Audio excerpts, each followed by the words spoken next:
This is the Ring of Honor, a.k.a. Shane T, boy, the baddest champion you ever seen, boy. This is Mr. Anderson. This is good old JR Jim Ross, and you are listening. You're listening to Knockouts and 3 Counts. Cover! We got a new world champion! That might be one of the craziest knockouts I've ever seen in my life. Knockouts and 3 Counts is the podcast, baby! It's the real deal, baby! Knockouts and 3 Counts starts now. Ooh, what up, no? It is another Tuesday, and somehow I've managed not to go postal in this bitch. I'm just saying, I could have done a guy up like the Wolverine today. I mean, I had time today. So, yeah, it's another Tuesday. This is Knockouts and 3 Counts. I'm about to ship my ass back to Chicago for All Out, and like I said in the beginning, in the description, the tradition lives, man. Big Mac is just going to have to come on every year for right before All Out, even if they start doing All In a week before it. We're just going to keep this bitch rolling. What's good, my man? Oh, he muted himself. He muted himself. Let's see if I can unmute him. Oh, yeah, you're muted, Big Mac. Ryan's getting his microphone. It's like I said, you gotta love it. You gotta love it. J-Bone, how the fuck you doing on a Tuesday? Corey, how the fuck you doing on a Tuesday? How y'all feeling after what we saw this past weekend with All In? What's up? Listen, I'm 36 now. I'm a completely different guy. Okay, I turned 36 over the weekend. A totally different guy. I woke up and couldn't, move my back the right way. So all is well, dude. I can't complain. Oh, damn, that didn't work either. What'd you do to break your back, dude? I saw you were at the Tiger game. Yeah, I just turned 36. That was it. All of a sudden, back problem. Yeah, funny way the world works like that. The old urban legend is true. They say one day you're going to wake up 40 and you ain't going to be able to move. Well, I think I'm right on the cusp of that. So.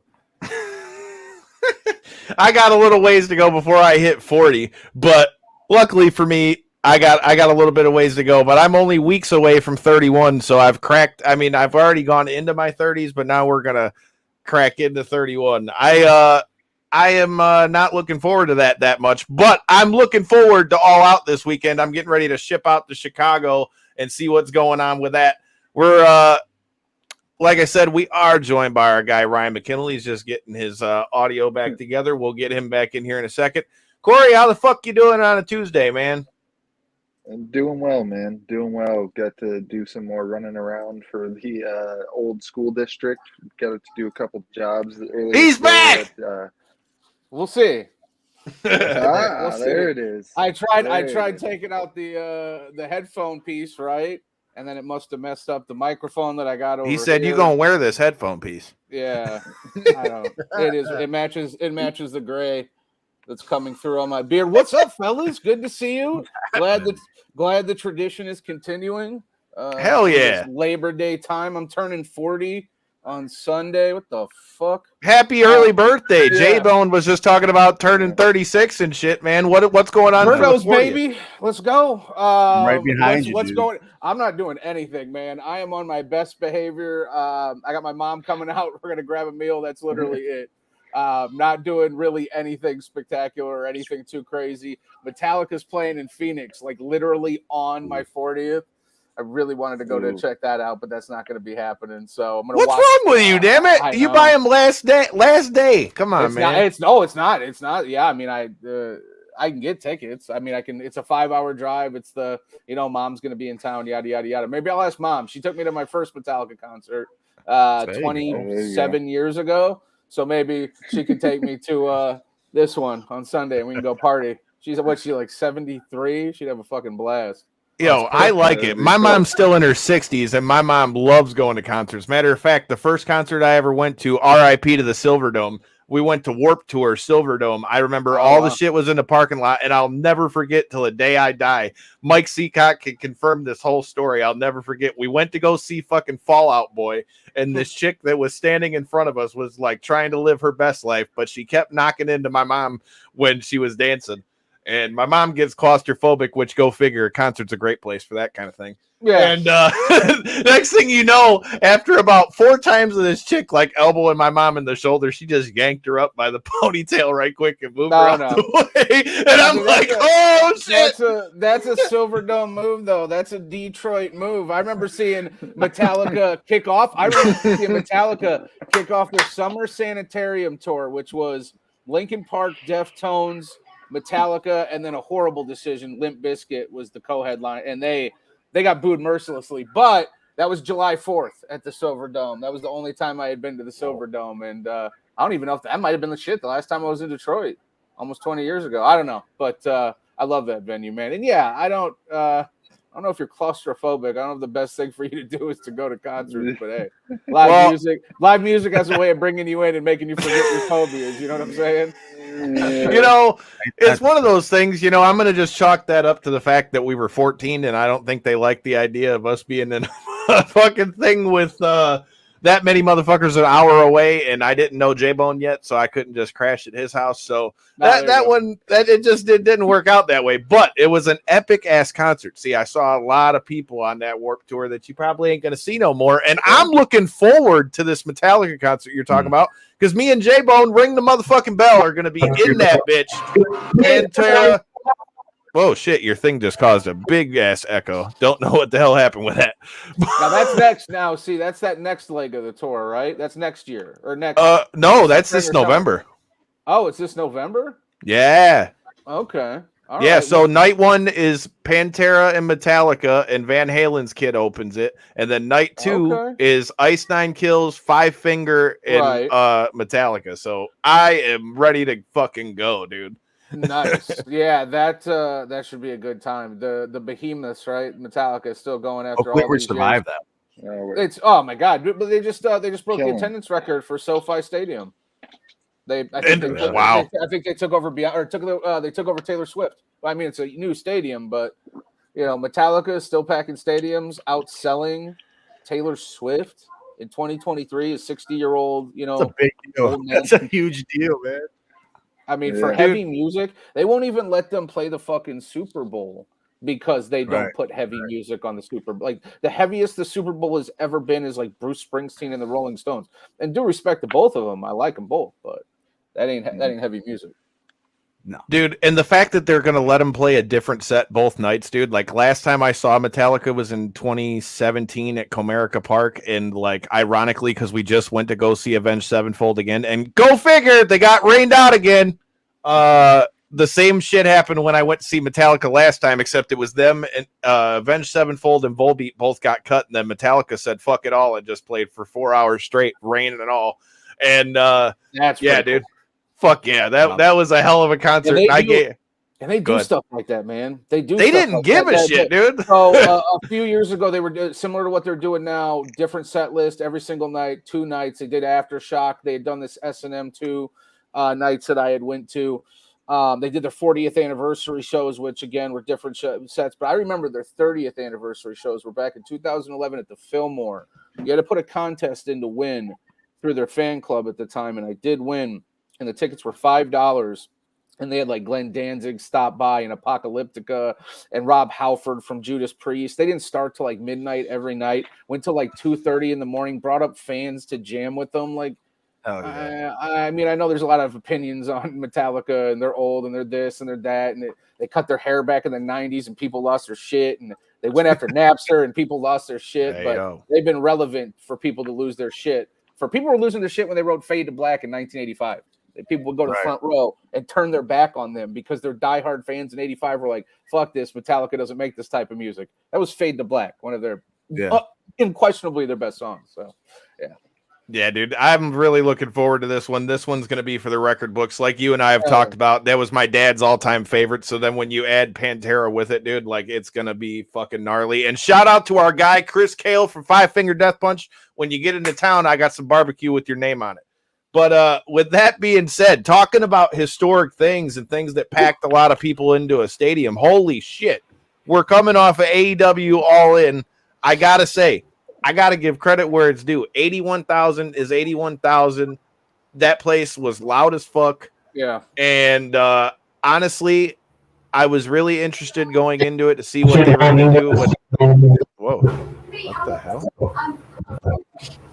What the hell? I don't know what just happened, but anyways, yeah, dude. Ghost in the line. I don't know, man. I don't know. It's like I don't know what you want from me, man. We've been having these issues over the past few weeks. So it is J-Bone shit. It's not mine. Thank God. Now your mic's not clear. It's not clear. Right. It must have switched to your computer mic. Yeah, I think that's check your device settings. We're having technical difficulties aplenty, but thank God they didn't for AEW All In, dude. Big Mac, tell me what you. Technical difficulties in terms of technology, no, but in terms of drama. Oh yeah, they got dramas aplenty. They always got drama. I mean, there was drama in the middle of that show that we were following along on social media, and we were like, "Wait, what is going on?" And All Out turned into Brawl Out, All In turned to Brawl In, just like All Out turned to Brawl Out, and drama follows. But you're not wrong. The visual, 81,000+ at Wembley Stadium, everything that transpired in terms of the in-ring product was fantastic. The storytelling in the main event, the tag team matchup, the opener between Joe and Mr. Phil Brooks. Fantastic. And then when you know all the drama that happened backstage or the reports, it's even more amazing that just a few minutes prior, right, CM Punk was choking out Jack Perry and Joe was coming around allegedly and breaking it all up. It is dysfunctional, but it's fun to follow. And as long as the in-ring product, doesn't suffer, I'm not going to be out here clutching my pearls. HBK and Bret Hart hated each other. Like HBK was like trying to get him divorced and making references to Sonny live on the air, like bringing his family into it on a live microphone. Right there, and that product was awesome, and the storyline that came out of it was awesome. As long as you can be adults about it and work through it, things will be okay. But it's certainly interesting to follow. But none of us thought, none of us. I don't care. Even the biggest AEW supporters and fans and pundits and all that shit, right? The biggest of the big, like, doesn't matter if you were a day one supporter. No one thought they were selling 81,000 tickets to Wembley. I remember talking to mutual friends before the show. Half would have been amazing. 45,000 would have been fucking unbelievable. The fact that they had 81,000 is just, it still doesn't seem real, man. You're not wrong, dude, because the visual of that, I know we're going to talk a lot about the visual, but dude, that fucking place was packed. And then when you add, that was something we were talking about before we hit the button. What really surprised me is, one of the biggest things that everybody talks about when you go to a WrestleMania or any of the big shows is the pomp and circumstance, the big entrances, all that kind of stuff. Man, did Tony shell out the motherfucking pocketbook between Sing, Seek, and Destroy from Metallica to I called her Paige, Saraya coming out to We Will Rock You with her whole family walking down the thing. Then, dude, literally the whole thing. And then the Bucks having the Freddie Mercury tribute and all that stuff. The entrances might have been one of my favorite parts. I would completely agree with you. And guys, like, think about what he just said. Like, Sting coming out to a match at Wembley in 2023 to Metallica Seek and Destroy on a pay-per-view. Like, none of that makes sense, right? Like, a match at Wembley, as a pro wrestling fan, Sting at 63 doesn't make sense. Doesn't make sense. Right. Sure. 81,000 at Wembley for a wrestling event doesn't make sense, right? Licensed music by Metallica on a major pay-per-view does not make sense. Like, I've not seen any of that before. Obviously, the lynch, right. the cornerstone of that is Sting, because it's fucking Sting. And I'm going to be 40 this weekend, and I don't know a world without Sting in it. Like, I only know professional wrestling with Sting in it. And I've known professional wrestling my whole life. So, again, the brain doesn't compute. And then the visual of the 81,000, Seek and Destroy. Like, damn the matches, damn the drama. I'm a Sting mark, and I'm a Metallica mark. So, like, it all worked for him. Yeah. The walkouts, guys. Come on. Like, that was amazing. The whole show was amazing. One of the best pay-per-views I've ever seen. But, yeah, that was a cherry on top for sure. Definitely not mad at it. What up, though? Shout out to Asa Potter, man. If you got a tree, I know if you live in Michigan, you've seen some downed trees. I know if you live in Michigan right now, you probably don't got fucking power because it was raining again. But If your tree fell down on your house, I got a guy who can take care of it. Asa Potter, Potter's Tree Service. Check them out. All the links are in the thing. Tell them Knockouts and 3 Counts sent you, and maybe they won't send old Hacksaw, but check out Potter's Tree Service. But in the meantime and in between time, dude, I got to say, one of the biggest things for me going into All In was the fact that you had MJF and Adam Cole going for the Ring of Honor titles in the 0 hour, and then they're going to cap this whole bitch off at the end of it. My first immediate thought was, damn, how are they going to pull this off and keep it to where it's I honestly thought that meant that they were losing the Ring of Honor championships for sure, because I thought there was going to be some kind of bullshit and it was going to carry over to the main event match, and then everybody was going to lose their shit, and that's where we were going to end up. But then when they won, I'm like, oh shit. Like now I don't know what the hell's going to happen. And the fact they went crazy for that. Guys, I mean, to your point, Jay Bone, like I was worried that the crowd was going to burn out, 5 hours and you lead with an MJF match. Like that's what you give them to begin with. I mean, we've seen it. We've been to shows. You start that hot. It's asking a lot. And I'll tell you, by the time Saraya came out, I know it was a hometown crowd, but you could kind of feel them getting a little tired. That picked them back up.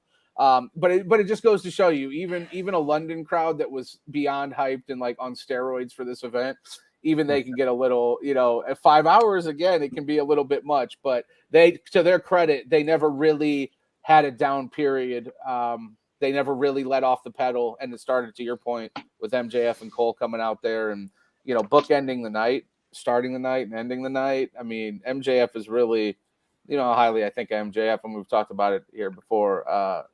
He turning him babyface and putting him in this position was the only move to make, and he really is. It's crazy to say, right, because of the Bucks and Omega and Page and just everything, but he feels like to me the heart and soul of AEW. Like he's able to walk between both groups. Everyone kind of respects him. I feel like, I know there's a lot of work happening when MJF is, but I don't hear, outside of him walking out last year here in Vegas, I don't hear a lot of drama with that dude. You know what I mean? He really seems to take a lot of pride in his job and his locker room. And I'm really interested to see, he's not even 30 yet. I'm really interested to see the type of leader he grows into, because I don't know if there's been, I don't think there has been, maybe The Rock. Been a younger talent that has seen more shit, right, develop than Maxwell Jacob Friedman in his short life. Like he's been in a really chaotic locker room, and he's had to, handle himself and his personal business while also handling the locker room and the personalities in there. And he seemed to have done it wonderfully. And he just keeps getting better, which is crazy because I already thought he was one of the best in the world. So yeah, that definitely felt like the MJF show to me. Hey, keep in mind, this is his first major promotion, right? Like he wasn't in WWE like that. No. He said in the thing that he did like security stuff. He'd be like the security guard on TV, like that type of stuff. So every major kink being worked out in the back right now is something that nobody fresh and new has ever seen. Like if you look at WWE keeps the stuff under wraps. Vince handles that, right? Triple H handled all that. This stuff is put on the forefront. This is like we're looking at drama. In AEW terms, we're looking at drama more than the pay-per-view sometimes. And for Max to be at the top of his level, at the top of his game in a company that's going up. Well, hopefully he's listening, right, to the Stings, the Jerichos, and the CM Punks. Taking everything with a grain of salt, like he seems like a smart guy, piecing what he can together and listening and taking from each one of them what he can, and while also remaining MJF and doing it his own way, because at some point there won't be Omega and there won't be the Bucks and there won't be Page, and it will just be him, and he will be that OG, that original, that day one, that one that I'm really interested to see what happens with him, especially as they play up that bidding war of 24 angle and just everything that's going to happen with MJF. He's shown that he's equipped to deal with it. His entrance, the devil entrance with the girls bowing in front of him and stuff, like Triple H could never, bro. It's so good, man. It was amazing. And wearing the devil masks out there too. They all had the devil mask. All the girls had devil masks on and shit. fully endorse all satanic storylines. But yet, what's crazy about that is better than anyone, being part of Busted Open. You watched the town hall that Dave just did, and he talked openly about look, I believe in God. That's my thing. If you don't, that's cool. But then it was wild. I mean, dude, but MJF really is showing what I feel like a pro wrestler should really be like in 2023. When you think about, you hear an interview like that, where like we heard earlier that week, he was more open than you've really heard in a lot of interviews. And then you listen to him at the post-show media scrum, and you hear him straight up say, I'm going to step the fuck up. This is what this is with this company. And basically in so many words, put that company on his back at that moment as if he already hadn't. And to me, the biggest thing that really showed me too is MJF really showed a lot as to a lot of the knock on AEW is the storytelling that we see there. But if you watch that match and you listen to what they were saying, and you listen to the commentary, and you listen to when MJF had him up for the tombstone on the table, and he goes, "You can't do this, Max. You can't do this, Max," and puts him down, pulls out the diamond ring and goes to go sock Cole's shit in. And he puts it back because it's his best friend. And but then go ahead. Yes. No, but to your point of what you're saying, right? The storytelling and the artistry of it, it was there were soft limits, right? They were all right, you can't tombstone me, friend, right? On the steps or the table, whatever, right? But we can do the Eddie Guerrero spot and try to cheat each other out of a win because there's a mutual respect there and we're trying to games each other, right? It's gamesmanship. Yep. Yeah, the gamesmanship of it all and the creativity and the idea that if this was a real fight and it was a real 3 count and you were really, disqualification, that you'd be willing to do this to your friend. You'd be willing to cheat him just a little bit to keep your goal. We can deal with the drama later, right? But I can't fucking, give you a concussion and change the course of your life forever. It was playful. It was fun. It was violent. It was, competitive. It was all the things you would want in a main event. And then it was a lot of bit more. It was unlike a lot of main event singles that I've seen for a world championship before. I can't recall many matches like that. They still got us on our toes too. We don't know what's next. We're still waiting for him. We're still waiting for MJF to be the guy to pull the trigger. Right. Yeah. But if you watch that match closely, Adam Cole didn't pull no punches. He didn't have any problem dropping him on the stairs, did he? Great, not at all. And also, Cole's a fucking outstanding heel. No one is as good as MJF, right? And that's okay because he's a different level. But Cole is that next level below, right? When he's a heel, he is fantastic. And I think turning on MJF when the time is right and really pushing MJF to a babyface stratosphere, it'll take Cole to a whole nother level, and people will have a lot of fun with it, and Cole will have a lot of fun with it because prior to this MJF stuff, Cole was having some difficulty finding his footing. Some cohesion and to really, really be wrapped up in a storyline and care about him outside of his initial debut. It was difficult. This has been fantastic. Not to mention, you talk about those story elements. Here's the thing that nobody wants to talk about, dude. For anybody who watched Ring of Honor and any of you guys who are new here, make sure you hit that subscribe button because we've also had this guy on the show as well. But, if anybody's paid attention to who Roddy Strong has been coming out to the ring with, Adam Cole used to be part of this group, called the Kingdom. Sure. And you had Mike Bennett, you had Matt Taven, and you had Adam Cole. So I'm just saying, everybody thinks that MJF's going to be the big heel, dude. Watch out. Adam Cole, baby, might have to take a stretch back into the old bag, and we're gonna have to see what happens with that, dude. I definitely think I'd love to see the Kingdom back, wouldn't you? I agree. That's why that's the first thing that popped into my head. And the cool thing is with the way they finished that match, bro, I'm gonna be honest.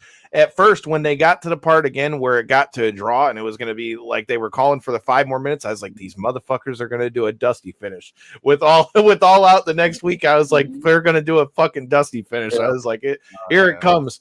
And then they ended up finishing up. But I mean, like you were saying, I think it leaves you in a perfect spot to where I feel like we're gonna see some really dope stuff come all out as well.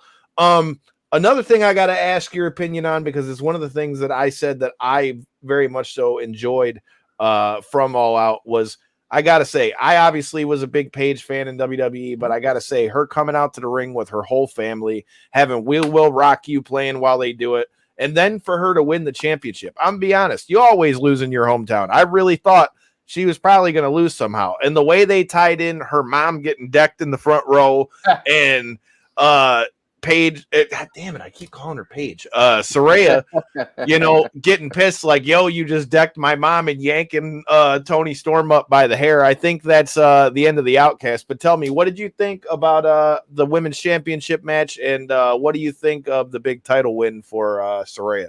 Well, I liked it. I think when she came in, I had really high expectations, and it's been a little jumbled, a little disjointed. I haven't cared as much as I thought I was going to care. This reinstilled some of that care, right?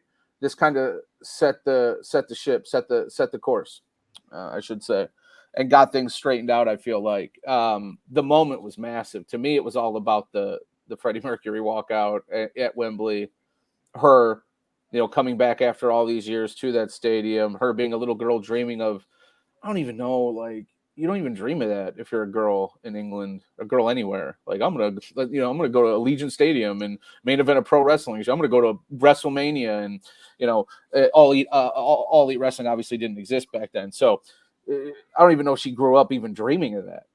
Like, you can be a wrestler, sure, but be like that 81,000 with a licensed music from Queen and your entire family behind you coming out and winning, that belt. In an upstart promotion that you left WWE for because you're coming up and WCW doesn't exist. There's so many layers to that it's just like, wow, it was about the moment for me. The match itself, it was whatever. It was fine. It was fine. Like, nothing really stood out to me where it was like, oh, that was amazing. Or it was certainly no classic. It wasn't Rhea Ripley and Charlotte Flair, right? And I shouldn't even use like women to compare, but it's fresh in my mind from a classic that we just saw, 4 months ago. But it was awesome. I loved it, and I was really happy for Saraya. I'm happy for anybody, Edge, Saraya, fucking Danielson, anybody who gets it taken away and told that they can't do something that they not. I mean, I don't even know if love's the right word. Like, I don't know if I love anything as much as these people love professional wrestling. You know what I mean? Like, it's just the dedication and what they put themselves through. It's I have just the utmost respect for it. So I have a ton of respect for Saraya, and I was really happy for her. And you brought up another factor there, Tony Storm. This this Looney Tunes version of her, right? This out there struggling sort of with their existence. I'm really digging what Tony Storm's laying down. That is going to be fun to follow in the next couple months because we've always known she's really talented, right? Like, this is showing a layer that we haven't seen in ever from Tony. At least I haven't. I agree. Do you think this turns Saraya back full baby face here and Tony goes complete wacko heel, or how do you think we come out of this? I mean, that's what they're going to have to do, but I am interested to see how Saraya is received stateside here. When she's outside of England, it just her boyfriend Ronnie Radke saying wild shit. People feel a certain way. You know what I mean? Like, people hate Ronda Rousey for things that she said years ago. And when she left the WWE, right? Go home heat. Like, see ya. Bye. Don't give a shit. Adios. That can happen to Ronda Rousey. Can absolutely happen to Saraya. Right? Like, it's not just Radke and like, it's not just that. It's just a culmination of a lot of things to where, people can wear thin on people, and sometimes for the wrong reasons. Right. And I'm, obviously, I have my opinions on the transphobia and all that shit. I stand with CM Punk and everybody. Trans rights are human rights. Shut the fuck up. If you think you have a hot take or an opinion on it, you don't. It's not important. Just sit down, shut up, and let people live their lives, right? So we'll see how that plays out stateside. At AEW's audience, they embrace that sort of messaging, right? They absolutely, I feel like, it's a very inclusive company pretty much from the start. Like, I mean, Sonny Kiss, what they've went out there and done. So the momentum of Saraya to me is going to be interesting to follow these next few months because Lord knows she's got the ability to be a babyface. She loves pro wrestling. She's an intelligent, outspoken woman. Like, she's a pioneer. She's a legend. She's got a fucking Hollywood movie made after her. You know what I mean? Like, she's got a lot of ingredients to be a massive babyface. It's just, is the public ready for it? Does the public want that right now? Does the AEW fan base want that right now? And that's going to be interesting to see. So I'm rooting for her. I am. What do you think, J-Bone? What do you think of Saraya as your new champion of the AEW women's division? Months ago when she came in, I'll go on record to say I was not intrigued. I didn't care. I just didn't care. Did you follow her back in the WWE run? Yeah. Did you? Okay. I did. So you saw her as NXT champ. I don't know why. I don't know what it was. I don't know. Maybe if it's just the time that had lapsed since she'd been gone. Maybe I just became uninterested. But I felt like it was just going back to that time. Like, okay, here's an ex WWE person. Let's put her in the women's division to ramp up the women's division. I just didn't want to do it that way, right? But here we are now. I feel like she's earned her stripes, man. She's making way for herself. I'm starting to care again. But like you said, it was the moment that mattered there. Yeah.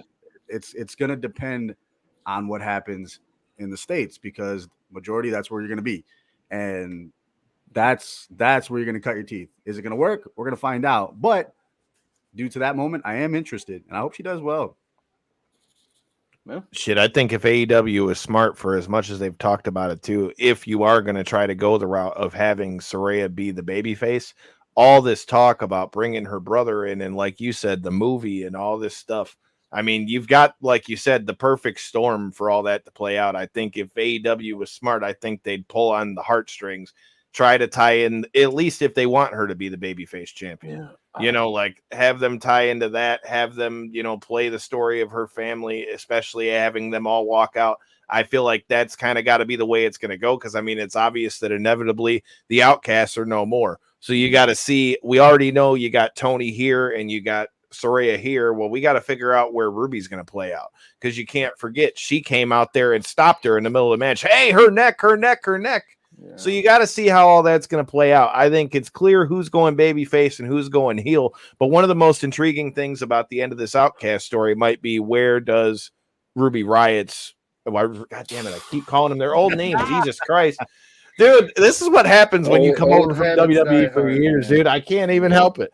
And it doesn't help things that when Jake Something was here all the time, like we would run into her at some of the local indies and shit, and I always felt disrespectful to call her anything but, you know, but like, yeah, you know what I mean? So it's like, it's just, like you said, old habits die hard. But I think that's going to be the thing for this one, is where does Ruby Soho end up? Well, does she side with Saraya? Does she side with Tony? Or does she say, you know what, fuck this, I'm done playing the middle? I think like we've been talking about, I think at the very least, it opens up a lane for there to be a story told with the women. The same way we were talking about needing to see what was going to happen with MJF. I think if they play their cards right, you could do the same as far as the women go. But you talk about things that overshadowed a show. We haven't talked about it yet. Which I'm amazed.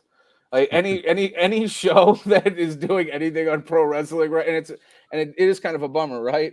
Is talking about what you're segueing into. Yep. And so I loved the match. I said it going into it. Punk versus Joe was one of the matches that I was most looking forward to, especially being an old school Ring of Honor fan and knowing the history, and hell, even the finish of the match. They showed the clips in the match before they played it, of him hitting the Pepsi plunge, and then for him to hit the Pepsi plunge to be the thing to win, dude.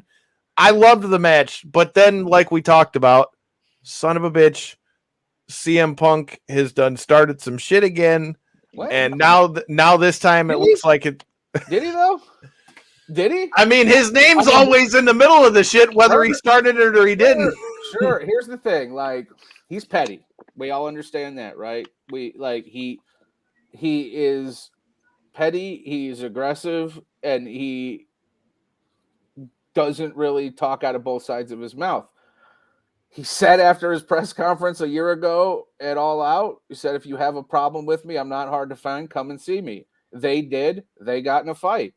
I mean, that's on site. That's what you do. Like, you guys all know that. Like, if someone says something and you heard about it, you go up to them, you say something, and if they act aggressive, I honestly, according to reports, it was a face wash, right? And then a choke. I mean, that's the most authentic thing that I can, like, in terms of street fighting. It's like, yeah, no, that's absolutely probably what happened. He was like, do you have a fucking problem? And he's like, yeah, maybe. He's like, you know, you alpha him, you push him in the face, and then all hell breaks loose. As far as I'm concerned, listen, I'm not going to be a CM Punk apologist. No one was right in this scenario, right? But in terms of starting something, I'm going under the the idea that, you know, it was put to bed throughout the week. Whatever happened between him and Jack Perry, it is what it is. Then Jack goes out in the opening of the show and was like, "Cry me a river. It's real glass." At that point, you're opening a wound, right? Like if you shake on some shit and you're like, "All right, it's all good, we're over," and then someone comes out and calls your mama a fat whore or something, it's like, "All right, well now I have to kill you." You know what I mean? It's like, I'm sorry. Like I understand it wasn't that, but it wasn't not that. Like, so I'm going under the assumption that two adults agreed or whatever through proxies, hey, we're gonna squash this, we're gonna focus on the show, we're gonna do our fucking jobs, right? And then Jungle Boy goes out there and does that. I'm not gonna fault Punk because I'm just not. Like, you probably don't need to do a face wash, right? Someone should have been in that scenario to where they don't come together at Gorilla, right? Yeah. Someone should have some fucking common sense in that locker room and be like, "Oh shit, Jungle Boy just fucking said what he said on the live pay-per-view. Phil ain't gonna like that. Like, let's get him some chicken wings. We'll give him one of those cupcakes, right? Give him those Molly's cupcakes or whatever it was. Like, go give CM Punk a cupcake and put him in the closet and wait. Just do anything. Like, treat it like a surprise party where the guest doesn't know they're coming, right? Just fucking okie doke the dude again with cupcakes, or steal his dog, right? Take Larry and put him in a broom closet. Like, dude, your dog's gone. Like, see, this is on the fly, man. I'm doing this shit freestyle. Like, I got 1,000 ideas of how I could have kept Jungle Boy and CM Punk away from each other, and not did it. Not one single solitary soul went out there and did their job, including Tony Khan. Like, we should not be hearing about this. Like, we really shouldn't. 100%, especially on their biggest event. And then the other thing with that too is it's like, look, anyone who watches this show someone's got an anger problem. That's what I was gonna get to, though, man. Like, so that's the thing for me, right? Like, yeah. Especially with us being a MMA show too, like, I fully understand. Like, you know what, dude? If somebody puts their hands on me, we've already talked about this before. I'm not confrontational like that, but there's one thing I can't stand, and you touching me is where things change. Yeah. But my question is, you don't know what comes after. We're all adults. Yeah. It's like that's assault. A touch is assault. Like, if it's a heated confrontation and you make any movement towards me, I'm in my legal right to defend myself, right? So it's a real gray area, and that's why you stop it before it starts. Don't touch me. But do you feel like, with this said, in the fact that we already had the stuff, like we already talked about the last time they were in Chicago with All Out, do you feel like we're starting to approach territory where it's like, again, I was as happy as anybody you could find when CM Punk came back. I thought it was great for wrestling. I thought it brought a lot of eyes to AEW, and the things that he did. I mean, he's been a part of some of their biggest houses, so it's hard not to say that he didn't definitely move the needle or help with the company. But here we are again, another breakout moment for AEW, where they have one of the biggest gates in wrestling history. You have 81,000 people there, biggest show in the company's history, and then here we are again with another thing surrounding CM Punk, where people are talking more about what happened in the locker room than what happened in front of 81,000 fucking people. I mean, don't get me wrong. I'm not saying that I expect any grown man to just let somebody touch him and it's just supposed to happen. But that being said, every time some of this shit comes out, it always seems to surround CM Punk. And at what point do you, as Tony Khan, look and say, fuck, dude, I can't have like this negative cloud over every big thing that we do in the company? I mean, hell, we're already at a point to where they basically created Collision to keep Punk away from all the other people that they had, the issues with. At what point does it become, is the juice worth the squeeze? Now, don't get me wrong. I'm not saying I don't want to see CM Punk on my TV,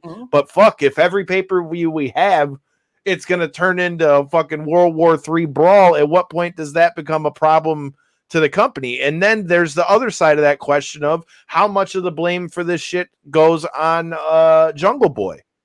A lot of the blame goes to Jungle Boy because, again, he opened the wound. A lot of blame goes to Tony Khan. A lot of blame goes to Phil Brooks, CM Punk. It's all can be true, right? Like, it can all be true. From CM Punk's perspective, here's what I would ask him. Which one is it? Which one is it? Do you give a shit about professional wrestling? Do you love AEW? Do you want to focus and work with these youngsters and teach them the Powerhouse Hobbs, the Ricky Starks, right? The list goes on, because God knows there's just an infinite amount of talent in that company. Do you want that? Or are you the guy that allegedly stood in Gorilla a couple nights ago, 48 hours ago, or whatever the fuck it was, right? and was, I'm quitting, and like I don't need this shit, and I'm over this shit, and like the way he was eating that cupcake a year ago. First of all, you're speaking into a live microphone. Like, and there are people there that flew from across the country, and it's like, and I'm not talking to you fans like, I didn't get my left arm to be there. These are people that are doing their fucking jobs, allegedly. Not all of them, but there are people there that they're doing a job, right? They woke up at 4:00 in the morning and are uploading content and have been covering the shit all day and whatever. And you're sitting there licking your fucking fingers and being like, bleh. It's just like, it's just intensely disrespectful, right? And that's a vibe that I get from him. He talks about respect, right? He talks about love. And I just don't, I see it in his in-ring. That shit was on autopilot when him and Joe were in the ring. You see the love there. You see the passion there. Yeah, well, of course it was. It's CM Punk and Samoa Joe. But this isn't new. And it's not even new when you go back to 2011 and the Cena angle and him walking out on the company a couple years later. It goes back before WWE. He's a hothead. He's emotional. He doesn't mind getting his ass kicked. And those are always the most dangerous people, right? The people that can get beat the fuck up and are just wildly petty and emotional. Like, what, you want some? You want to fucking fight? Not really. Like, not really, but I guess we're going to because you're an insane person. So, like, he needs to figure out what fucking side of the aisle he's on, right? Then Tony Khan needs to figure out a lot of shit. You gotta have enforcers. If you're not gonna be the messenger, and again, I'm not backstage there. I don't know the politics.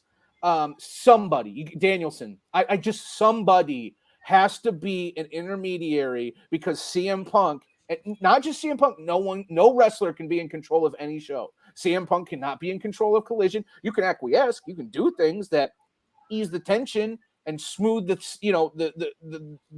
sea and make things easier and more navigatable. But like, you can't let someone like Hogan and Nash in WCW, can't have creative freedom. You can't have guarantees that just go above and beyond, right? Like, you give too much power to workers, they're going to abuse it because this is still a business of independent contractors. And much like MMA, it's the most individualistic. I know it's a dance partner and you rely on them to keep each other safe, but you can save that bullshit. That's the expectation of being a professional wrestler, is that you don't injure your opponent because you're a fucking pro. And you're not going to do that because you do need to keep each other safe. But there's only one Roman Reigns. There's only one MJF. There's only a few people making millions and millions and millions and millions of dollars, and every single person in the locker room wants to make millions and millions and millions of dollars. Now, back to CM Punk. He's an adult, man. Jack Perry in this business is a kid. So, like, you have to be the bigger man. In my opinion, Jack says that on television, dude. No one gives a fuck. Like, Phil, you're the only one who cares. Like, you're the only one who's going to fight over this. So just don't. You know what I mean? Just like, you're at Wembley, focus on your match. You don't need all this drama. And as we talked about it, he's always the guy going up to people like, do we have a problem? Do we have a problem? Yeah, Phil, a lot of people have problems with you, right? But a lot of people love you. Like, he has a lot of support in that locker room, right? And he's got a lot of hate in that locker room. So he can dissipate a lot of the hate and actually boost a lot of the love or make it a lot easier if he just shuts the fuck up and is an adult every once in a while. Not even all the time. You can still smack a motherfucker, right? Like, it's pro wrestling. You can send a receipt in the ring. You can give him a seat in the ring, man. You can do so many things other than the way he's handled. He is perpetually in fight mode, and that is exhausting. It's exhausting to be. We all have friends that are like that, or whatever. It's exhausting to be in a social circle or something like that. And it's exhausting who works with something like that? But it's also, to this point, it's exhausting to be a fan of something like that. Yeah. CM Punk fans are getting real sick and tired, right? Of having to defend this dude and be like, well, you see, what had happened was, like, no, man, your idol's a bit of a prick. It's fine. Yeah. Michael Jordan was an asshole. I was one of those guys. Yeah, right? I love the guy. Great wrestling. I'd rather see him on my TV than not, but shit, dude. Like, how many times do we gotta like pull back the curtain and say, yeah, I'm an asshole? Yeah, we know, Phil. Yeah, no, we get it. Dude, I think I would shout out to Bree from Wrestle Talk Wolf. I did their show last Wednesday, dude. I fuck up the name every time, so I'm not gonna do that, but go check that out. But with that being said, we were literally just talking about this last week. I said, dude, it's like you know, it's hard to not say like, dude, just shut the fuck up. Like everything ends up being around the guy. It's like, also, bro, everything's going great for you. You have your own show. You have your own. that belt. was my whole point, dude. You got a guy that owns the company that worships the ground you walk on. Millions of dollars, Kyle. That was what was coming next. You got a big fat ass paycheck. You still get to do MMA commentary and get paid from that shit. And on top of that, you got about as small a schedule as he's ever had in his life, and he's making ass loads of money. Like, as a wrestler, there's really not a whole lot more that you could really ask for. Yeah. So, I mean, dude, this guy's got life by the balls if he could just get out of his feeling. I also like the people that are like, oh, so this guy's the asshole, and they'll post like a picture of him with the sign trans rights or human rights. It's like, yeah. I mean, progressive people can be fucking pricks too. Like, it's not, this isn't like a qualifier where like just because they're cool on LGBTQ plus issues doesn't mean. And I remember thinking that when he was beefing with Hangman, I was like, but damn, man, Hangman wears rainbow shorts, man. Like, y'all are pro LGBTQ. Like, can't y'all just go to like a drag show and work this shit out? Like, fuck. Like, now, listen, on, now Kyle, I do have a potential solution to this. If I'm Tony Khan, and I keep seeing this, give him the potential. I'm not leaning on the wrestlers no more, dude. No, clearly, you can't. Like, if he hasn't figured out, you cannot. Jericho, if you give Jericho an inch, he'll take a yard. You give Punk an inch, he'll take a yard. You give the Bucks an inch, they'll take a yard. Across the board, you're spot on, Dave. Thinking about it, you lean on the locker room leaders, Jericho, Punk. You know, the guys that are vets there. For me, if I'm Tony and I'm running AEW, I'm gonna start leaning on the masterminds of wrestling. This not in just AEW, but WWE, everywhere they go. Mark Henry is one of the best minds in pro wrestling. That man knows what he's talking about. Anytime also, no one is gonna face wash that man, and nobody's no one's gonna come back and be like, "Shut the fuck up, Mark," and be like, He will literally rip the arms off your body. Paul White is another one. That guy knows what he's talking about. Get him back there in Gorilla every single night that those guys come through the curtain and give them advice, because they will give great advice. They will give definitely lucrative advice to these guys, and you may not see all this shit happening every night. Get somebody back there to talk to these guys, not other guys that are going in the ring. Guys like Mark Henry, guys like Paul White, Jim Ross, Taz, these guys that don't have anything lucrative in the ring anymore. Get them in there and say, hey, man, let's make some money and let's do it the right way. You know what I mean? Let's make this shit I think the counter to that is a lot of them come from a stale product. 2005 John Cena and the Fruity Pebbles shirts and like everything that came after that and the lowest ratings and the lowest gates. So when you have old people, no disrespect to any of the names you mentioned, all legends, all wealths of knowledge when it comes to the business of professional wrestling, encyclopedias in some cases like Mark and Jim Ross that I know of, like firsthand. But a lot of people became disenfranchised with the WWE product. The reason AEW exists is because of Ring of Honor and Tony Khan, right? Like Ring of Honor set the table and showed us what it could be. It gave us Nigel McGuinness and Bryan Danielson and CM Punk and Samoa Joe. So dope to hear him on commentary. No, it's amazing. It's amazing, right? And that existed because they were doing something new. They were like they used a lot of old, formulas on some ingredients of an old formula. Strong style and cruiserweight and melding of styles like a cool band like metalcore, right? Like an Unearth or a Trivium or whatever, taking different styles of metal and making this style of metal, whatever the case may be. AEW has been able to accomplish that. So I'm playing devil's advocate here, and we know now reports are out there. There are some people, and I don't know who those people are, but there's people on that roster that don't want to listen, right? The high level people, and I don't know if that's the Bucks. I don't know if that's Omega. But if you are the Bucks or you are Omega, or if you are, I don't know. If you're some of those levels and people are trying to impart wisdom onto you, why would you listen? Because they're telling you about something that worked 30 years ago, and you just started a new company that filled 81,000 seats at Wembley. So whatever the fuck we're doing is just fine.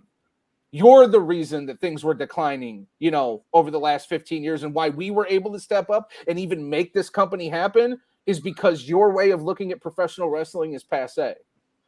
Right. So they're navigating that, and then it's also hard to find genuineness in the business where people really want to see you do well, because a lot of people just want to get their shit in, and a lot of people are still active wrestlers, right? But I do agree with you. You have to go to people who have no skin in the game. But there are a lot of people that talk about the AEW product.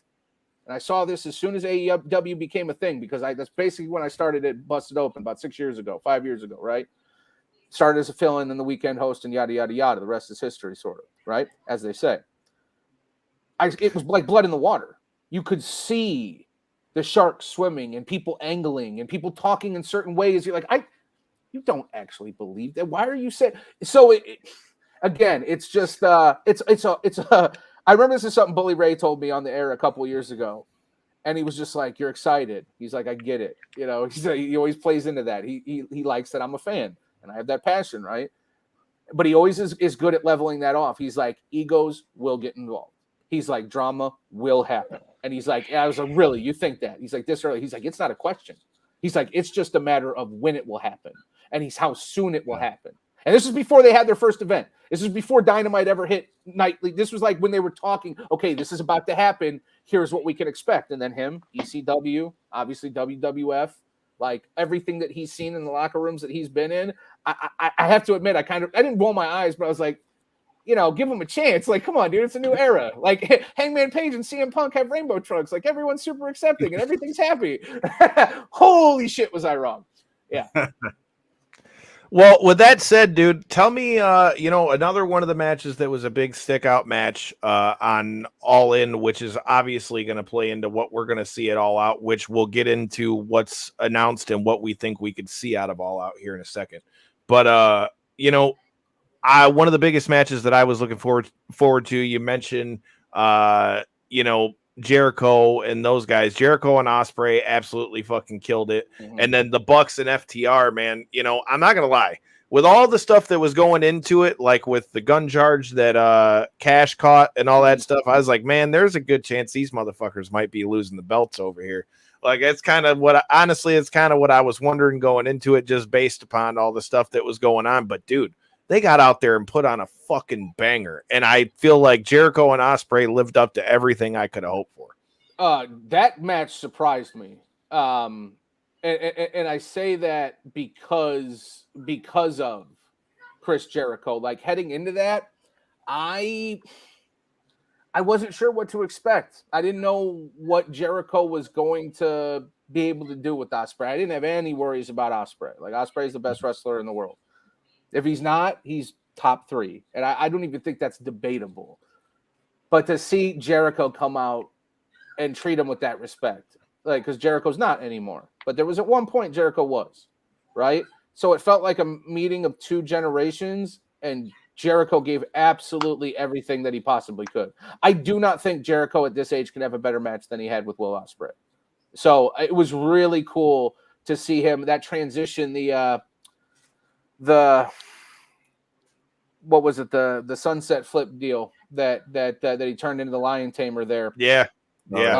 That whole transition and the clearance that he got on the rollover, and just like everything, the smoothness of the transition. It was like I was watching Jericho from 25 years ago, and he hasn't looked like that. He's put on some good matches. Don't get me wrong. Like, I am not I'm not sitting here trying to critique Chris Jericho. You're one of the greatest of all time. I'm just, Father Time is undefeated for everybody, and Jericho's done a fantastic job at not only staying relevant, but keeping himself in in-ring shape and doing a fantastic job. But, what I saw against Will Ospreay was real special.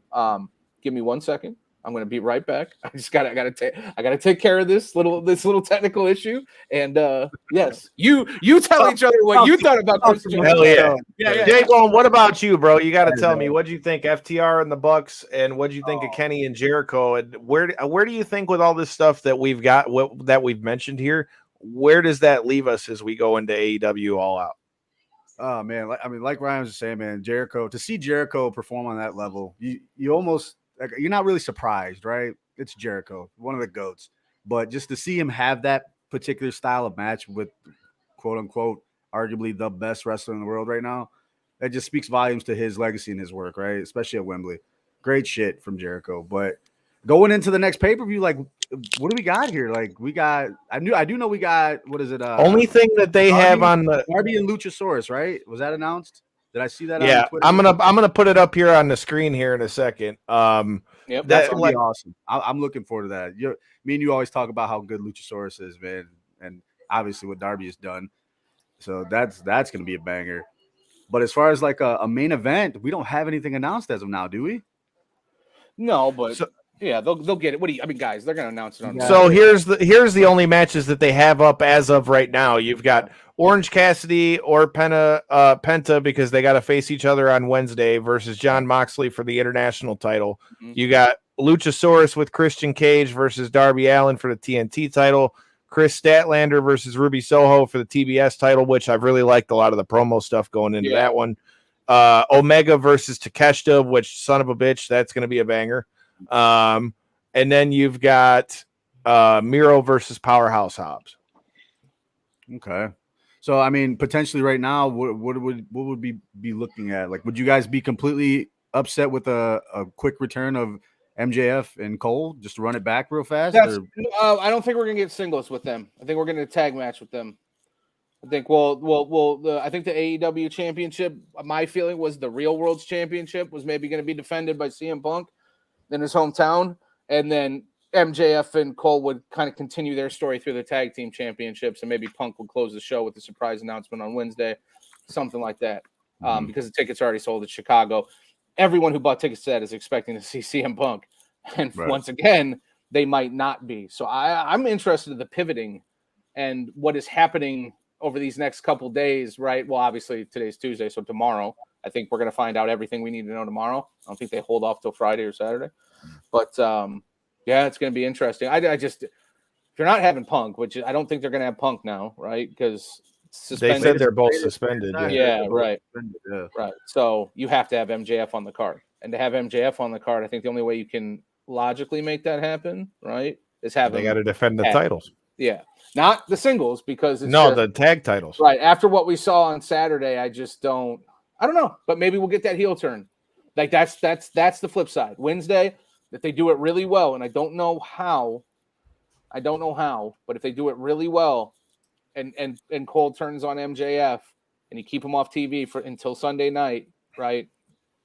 I think you can do it. But again, isn't that something you save? Isn't that something you build towards? Isn't that something you sell tickets off of? Do you think that they're going to keep All Out the way it is now, with the fact that they said like All In's going to be like a yearly show, or at least as of now it is in England? Do you think that might do away with All Out, or do you think that they keep it how it is because it was one of their pillar shows? Because like, I'm not going to lie, that was one of the things that was crazy for me going into All In, was I'm just like, the fact that you're going to have All Out right after that is kind of gnarly.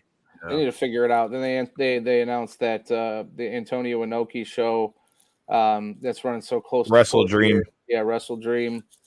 It's a lot. I hope they keep it because, it's my birthday weekend in Chicago. Like, I mean, I'm not going to be there this year, but I plan on being there basically every year. You know what I mean? It's kind of from a personal level, it's just like it's like Memorial Day here in Vegas with Double or Nothing. You know what I mean? That this company's been, tied to me on those 2 weekends for a very short time. So I've been a few years, but it's been really enjoyable. What I don't enjoy though is this. I mean, I don't need back-to-back weekends with pay-per-views. I don't think, unless you can figure out how to manage it. And they're going to run head-to-head with WWE this weekend too. I don't care about that. Yeah. I don't like. I mean, that's. I mean, I'm sure that's something to take into account, but in terms of like in-ring product and what I enjoy, and the focus on actual wrestling. That's not to say WWE just doesn't have it. They do. It's just not enough for me, right? Like, you watch a WWE pay-per-view from top to bottom. I mean, we were there at WrestleMania night too. You just don't. It's not always that. We got sponsored shows, and I know there's the Texas Chainsaw Massacre and yada yada yada. Just a completely different feel. It's in terms of a product, and also I have a lifetime of distrust with the WWE, where they'll have something great and then they'll stomp it out, or they won't follow up on it, or in terms of continuity and storytelling, that shit ain't there. Due respect to the Bloodline, arguably the greatest story that we've ever seen in professional wrestling history in my life. So I understand what's going on there, but yeah, no, I don't. In terms of running head to head with WWE, they'll both have their successes. They both have their fan bases, and most likely both fan bases will watch the other one on delay. Right? They'll check it out or pay attention to it. But no, man. Like, unless you got a real good plan on how you're going to tell these stories and have these pay-per-views split and how you're going to do it, I think it hurt Tony not building more properly to London, and then really a lot to Chicago. Because if you ask, I think your average wrestling fan, what's happening, this weekend in Chicago, Nobody really knows. Nobody knows, and that's not good. That's not good. That's not good. No.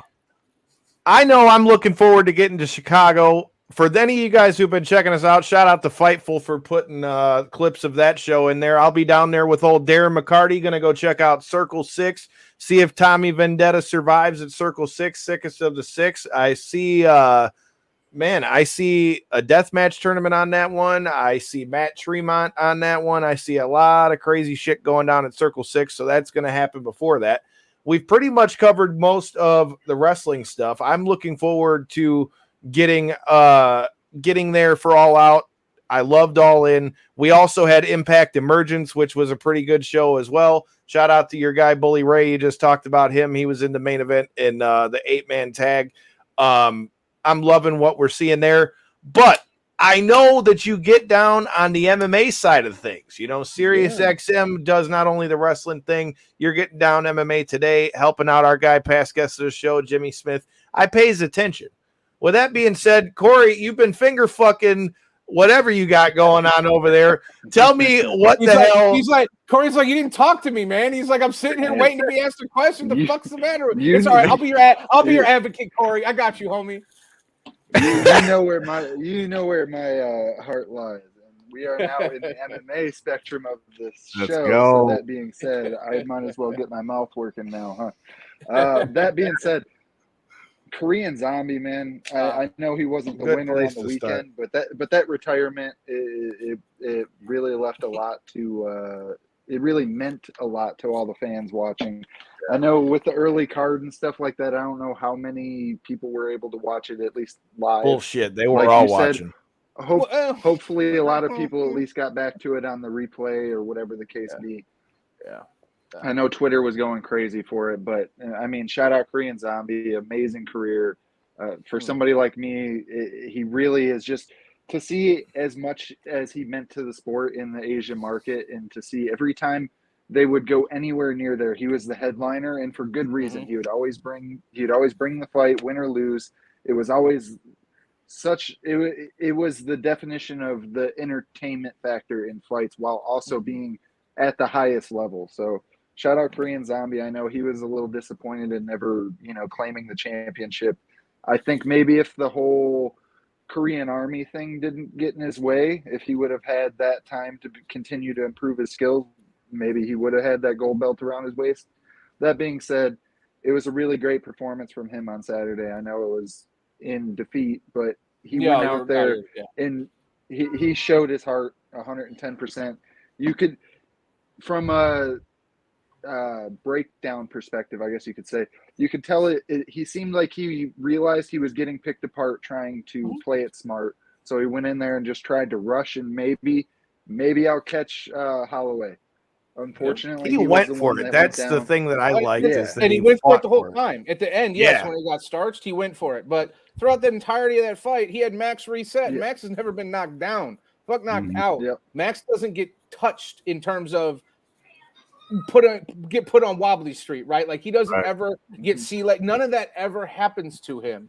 So to have him even reset and gain the respect of a Max Holloway in a firefight, let alone in a fight that you probably know is going to be your last fight in front of that crowd, it is the best retirement in a losing fight that I can ever remember in boxing or MMA in combat sports history. For those that missed it, he's the Korean Zombie, obviously, but he comes out to the Cranberry Zombie. The UFC production team, as he announces his retirement in the cage, starts playing that song. And the crowd in Singapore, and we had Aaron Bronstetter on the show this week on Unlocking the Cage on Fight Nation on Sirius XM. And he was talking about how when Glover Teixeira was down in Brazil just a couple months ago and retired, they were heading for the parking lot. That arena was empty when he made his announcement. And he's Brazilian, who was just a champion within this past year. Legend. They left. That Singapore crowd absolutely did not leave. I don't know if there was a seat empty. Yeah. Right? That was fully packed. They were singing along to the song. I can't sing a Korean song. I don't even know the words to Gangnam Style. Right? Like I know the hook, But I'm just like, they are sitting there singing a song in all English at the top of their lungs while this man who just got his ass kicked, knocked out by Max Holloway, right, is crying with his wife as he's ushered out of the arena. Like, I was said it on the show, like, you couldn't even do that in pro wrestling. No one would believe it. They'd be like, all right, like that. Yeah. Even in a scripted environment, that shit would have been like almost too corny. You would have been like, stop. But the fact that it was real and it was visceral and it comes for a guy like Chan Sung Jung, like, are you fucking kidding me? It could not have possibly been any better. And then on the respect factor of the crowd, and then the production team and do whatever and playing the video package that they did, it was awesome. Respect to Max Holloway. Because Max Holloway earlier in that fight knocked him the fuck out. And if he wanted to follow up and put a serious beating on Chan Sung Jung, finish it via strikes, he absolutely could have. But he tried to go for the submission. He tried to put him out like an old dog, like with respect to like your old Labrador, right? Like the old Yeller. Like, he's just like, man, I love you. You're mine. Like, you're my guy. Love you with all my heart. I'm going to do you justice. Like, I'm going to put you out the right way. Shawn Michaels, HBK, Ric Flair got brought up, right? But that's what I'm sorry. Like. I love you. I love you. It's exactly what it felt like. Max Holloway said, man, I don't want to do this. And I know, and also I'm better than you and I know it, MJF, right? I'm better than you and I know it. And life is pro wrestling. Yeah, it is. Everything is pro wrestling. Yeah. So no, that was one of the coolest moments I can remember in MMA history. Top 10 for me, no question. And not everyone was up watching that shit live. I wasn't. Started at 5 a.m. Pacific, man. I'm just 5 a.m. Pacific, 5 a.m. That's the hour I don't do. Well, unless I was, busted open. Starts at 6 a.m. I was getting ready. I was sitting there with my little brother getting ready for a motorcycle ride. And I'm like, perfect time. You showed up right as the main event starts. Let's burn one and watch the main event. And then that played out the way it did. And I was like, well, I'm going to have to take this one in for like 10 minutes. I don't know if I can just leave on that. It's like fucking noon. My heart feels weird.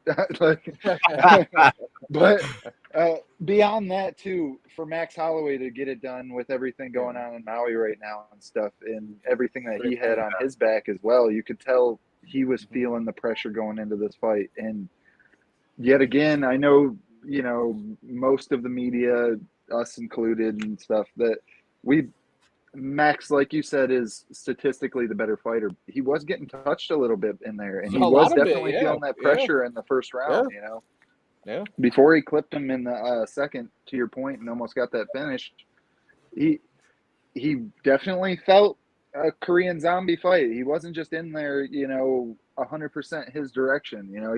He was receiving some shots. And so for him to deal with all of that, like you say, kind of respectively try to get the finish, and then for it to end with it wasn't a Max Holloway finger this time pointing at the center. It was basically Korean Zombie pointing.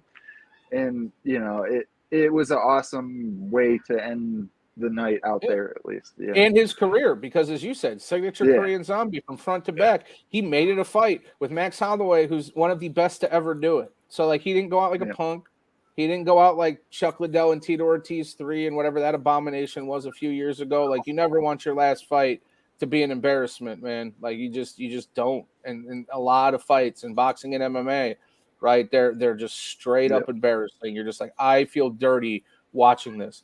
This was the complete opposite of that. This is one of those things you hold on to if you've got, like myself. Like, I had a lot of problems with this sport. Like, it's not a perfect sport, and that's fine. It's not a perfect business. I don't even know if it's a sport half the time, because rankings don't matter and there's no governing bodies and like, but when you talk about fight shares, when you talk about revenue share, when you talk about percentages, all the USADA, all the stuff that gets brought up into the drama of mixed martial arts, the sport itself. The shit, the North, like that, the North Star, the shit you hold on to, the shit that guides you, right? That moment on Saturday, that's what I'm here for. That's the art in mixed martial arts, right? Like, that's the purity of this sport at its highest level. And I hope everybody understands that, because it just doesn't get better from, again, the post-fight and the production and the music, but the in-ring and the fight. Also, both of those guys never had a rival in their life. Nobody hates them. They have never said a bad word to anyone, and no one has ever said a bad word to either one of them. So the fact that it was Max Holloway putting him out, like, again, you couldn't script this shit. People would be like, stop. It's too corny. I don't believe what you don't try to get me emotional. You can't fool me. Even the way at the end, how he lifted him up onto the stool and kind of, you know, like rubbed his head almost and was like, hey, man, you know, like, sorry it was like this, but, you know, hey, you know, it is what it is. You know, it is the famous Max Holloway. Yeah. But also, the post afterwards, and the Chan Sung Jung Twitter post where he summed it up by saying, after announcing his retirement, I haven't accomplished everything, but I've accomplished enough.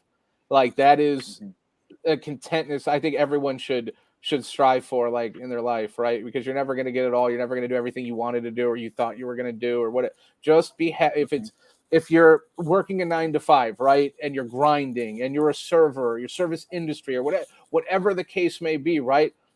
Got family.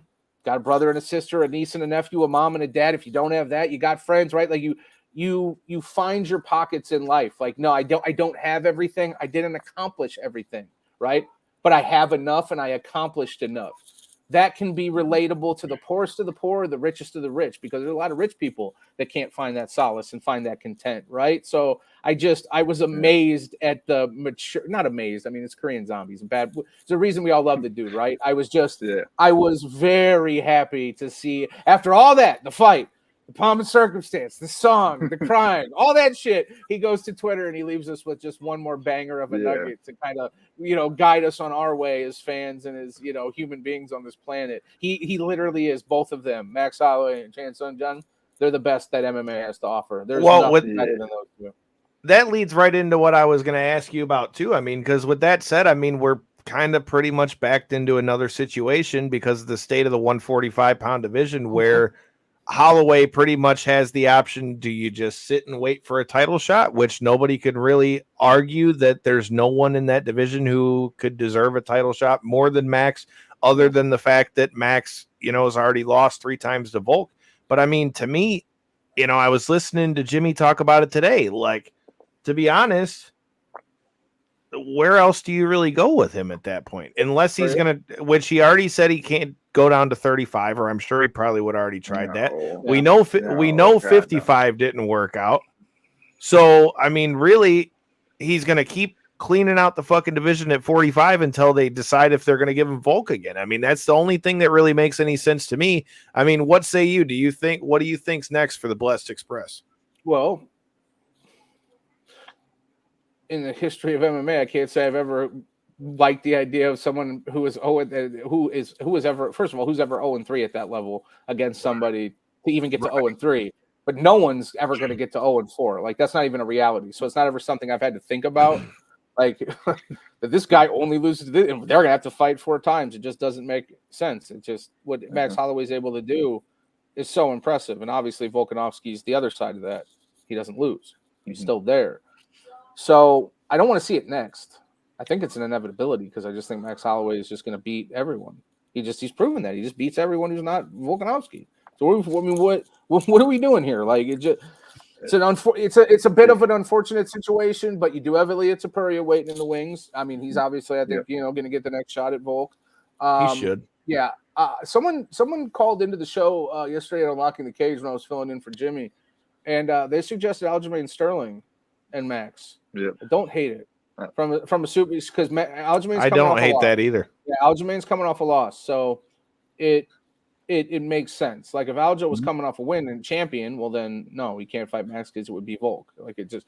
So what's the next best thing if Aljo's moving up in weight, which I think he might do? Right? What's the next best thing? Do you think he does though? Because he says he wants to fight Sean again. Yeah, I'm sure he does. People in hell want ice water.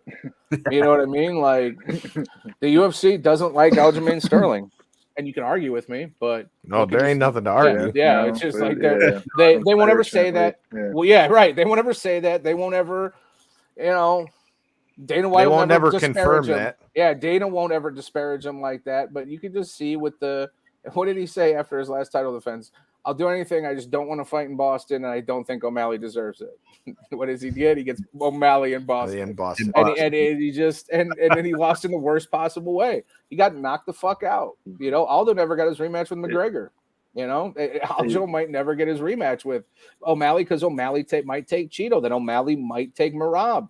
O'Malley might pit. That's what I would do. I would pit Marab and Aljo against each other and have them fight over it in public. I would just be an absolute menace to the division. I would use emotion. We're gonna tear it apart. Because everything is, you know, fighting is so mental. And you can say, I don't like this type of thing. I want to be respectful. It's like, yeah, not everyone can be Max Holloway and Chan Sung Jung. And let's not fool ourselves. Sean O'Malley is not that. He is absolutely an agent of chaos in bad ways and in very good ways, right? It's going to be interesting to see how that plays out. But if I was O'Malley, you know, I would definitely use my power. And I would create some problems for the contenders and get them arguing amongst each other. And I mean, listen, contendership and championships split apart, you know, Greg Jackson's camp and Rashad Evans and John Jones. I mean, it happens, man, because at the end of the day, it's the ICU business and they're all fighting one-on-one to put each other in the hospital. You're going to say you're teammates and friends. Sometimes it works. But Gilbert Burns and Kamaru Usman fought each other, and they were like best friends. And fucking Burns almost put him out. And Usman obviously ended up, but it's always awkward, right? But you can bring emotion. You can certainly raise the level of emotion because here's another factor: the O'Malley money is going to rise. He's going to be the new, you know, payday in that company. That was the best thing could have happened for the UFC because one of their legit stars now has a belt. Yep. I mean, look at the way they handled it. They immediately uploaded it on every single social media. No one's done that. Fight. Yeah. Like they don't do that for regular pay-per-view events. Never, not ever, not ever. So the fact that they did that, they knew they were basically taking a chunk of their potential. You know, it's like marketing essentially. Instead of spending that money that they would have, you know, accrued from potential later pay-per-view buys, they were like, you know what, we'll just push that aside. We have a genuine star building opportunity, and let's pump that everywhere. Yeah, for sure. If I was O'Malley, I'd start talking shit to McGregor. They were friends, and they're all talking back and forth to each other, all happy-go-lucky. Like, McGregor's rooting for him. They seem like best buddies. So pull a heel turn. Let's go pro wrestling here. You want to get real interest? You want to get real money? Take the head off McGregor. I don't know if he can, and McGregor's not going to fight at 145 ever again, but I think you can get him a fight at I think you get him a super fight at 155. And you could have those two goofy bastards duke it out, and the pre-fight would be amazing. Imagine the money that would bring in. O'Malley's got some fish to fry in his current Oh God, state. yes. That being but said, he can be a shot caller though too. You know what I'm saying, Corey? Like he's not gonna have all the power. He's not McGregor. He doesn't have that, but he's got sway. Yeah, and look at the way McGregor ended up handling his title runs. He never defended a belt, you know. Right. So like, look at that being with O'Malley. You know what I mean? That could very well be some potential at 145, and next thing you know, he's the one fighting Volk, and next thing you know, it's, you know, double champ. I don't think Connor's never making. Oh, O'Malley maybe, but I was gonna say Connor ain't never making 145 again. I don't give a fuck if it's Volk. I'm talking O'Malley in this situation. If he was to get that treatment like Connor got, where, you know, he was basically, all right, you defeated this long reigning champ. I think that's all if he wants to. They were building Sterling to be that. I'm a huge Aljamain Sterling fan, so let me preference that with this. I built the whole fight up with how I've, you know, been a fan. I've been a long time. I've built the guy's career up long before he won the belt. That being said, for him to lose the way he did to O'Malley, it really is kind of like their way of doing the Aldo thing, where they built Aldo up. I mean, Aldo built himself up to be in the point he was in, and then Aljo, they were breaking him down to be the bantamweight GOAT going into this fight, and then he gets slept by their new star. So it's like, I don't know, man. It's crazy. That was best case scenario for the UFC. Oh, it was, and it came at a great time. Like post Chuck Liddell, it was like, what are we gonna do? It was Brock Lesnar and it was George St. Pierre. And they put St. Pierre on Lesnar cards like UFC 84, UFC 100 to bolster George St. Pierre's profile. They used Lesnar to get casuals in to pay attention to George. Then when George left, there was a little lull. A year and a half, 18 months. We were like, man, where is the next star going to come from? Ronda Rousey comes along. Biggest star we've ever seen. Right after Ronda, Connor comes along, blows Ronda out of the water, biggest star we've ever seen, right? Then the question for the last 6, 7, 8 years has been who's going to be next, because it's not John Jones. The public doesn't love John like that, right? Like, they don't love you like that. They just don't. He's been proven he's just not that anchor. He's not. Adesanya ain't either. Like, he's an amazing fighter. Israel Adesanya is fantastic. Still not the A guy. He's just not. Volkanovski, not the A guy. And none of the women are. Then they probably never will be, because that's just the reality we live in, right? Like Ronda was, she was an anomaly. She was an outlier. The women don't really draw the interest. Cyborg didn't. Kayla Harrison doesn't. Rose Namajunas doesn't. They're favorite. They got fans. People love them. They're beloved. They get huge cheers. They can main event pay-per-views. They're just not drawing like that. Sean O'Malley, he's got a cult. He's got a fan base that is obsessive. They're goofy. Tekashi 6ix9ine, Fortnite fans, as our buddy Andreas Hale likes to say. Like, it's there. It's what up, though, Dre? It's palpable, right? And he's got the skills to back it up. He's got a fucking hammer, and I hope people fully realize that he's a bad dude. All right, well, let me get you. Definitely surprising. Go ahead, Corey. Yeah. It was definitely. I was just saying it was definitely surprising the way he was able to get it done on that night. Before you jump into the last couple questions, go ahead. I do want to preference the rest of the Singapore card real quick.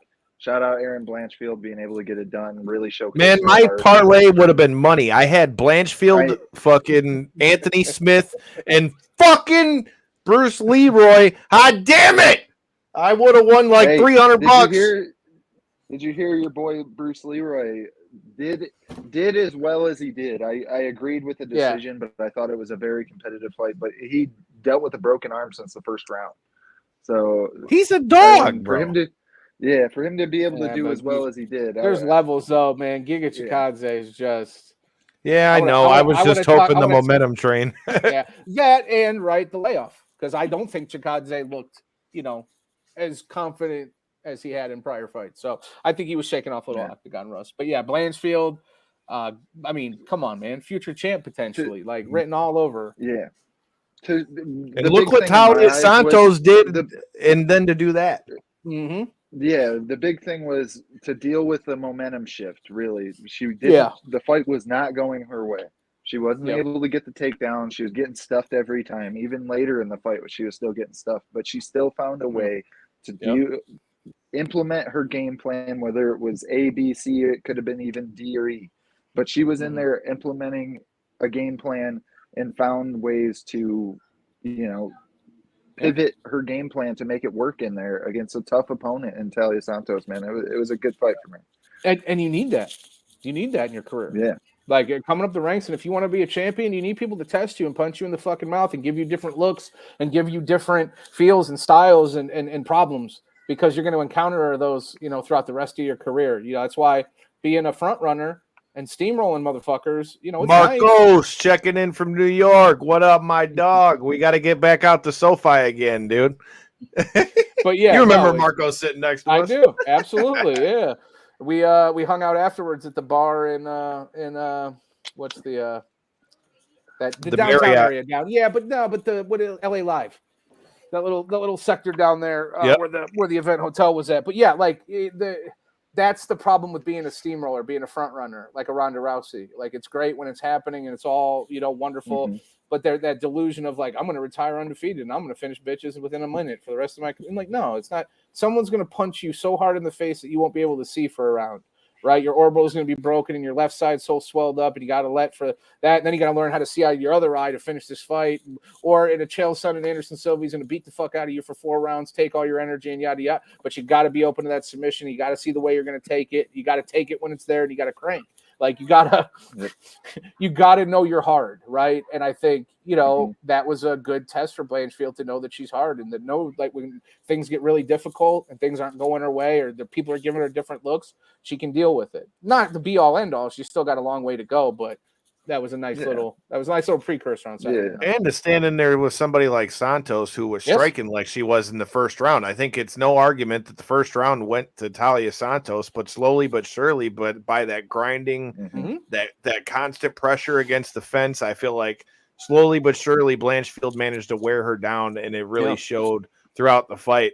But with that being said, we've talked about what's next for Blessed. We've talked about what's next for the Sugar Show. We've talked about Conor McGregor. But another one of the big stories is, when the fuck is this guy ever getting in the cage? Like, I had somebody asking me about Conor saying he wanted to fight in December. Here's a newsflash. He's still not in the drug testing pool, and unless he gets an exemption, which, like I've said on this show multiple times, I think is going to open a Pandora's box, but is definitely still not out of the question.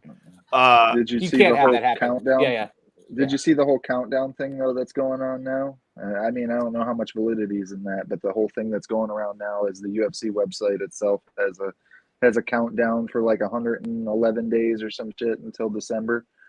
So yeah, and it says McGregor Chandler on it. So I mean, yeah, it was that. So I had Aaron Bronstetter on from TSN, and he came in. He said he checked the URL on that before it went live, or he was checking to see the day before it went live, and it was a bunk URL. I don't even think that was actually from the UFC's website. I think that was a doctored photo that we saw.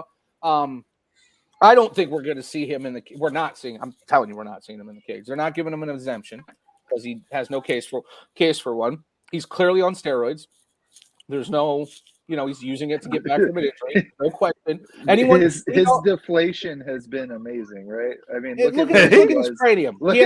He was so jacked a couple months ago. Like his shoulders were fucking bulbous. Look at how he was when Mando was cutting his hair on The Ultimate Fighter. This motherfucker's sitting here like these. Fucking explode, dude. And we all know, he's still in really great shape, but he definitely has deflated significantly since just a couple months back. I know people who live in the gym. We know people who live in the gym and push serious weight around. They don't look a tenth of the way McGregor looked, right? Like, and he's not doing that work.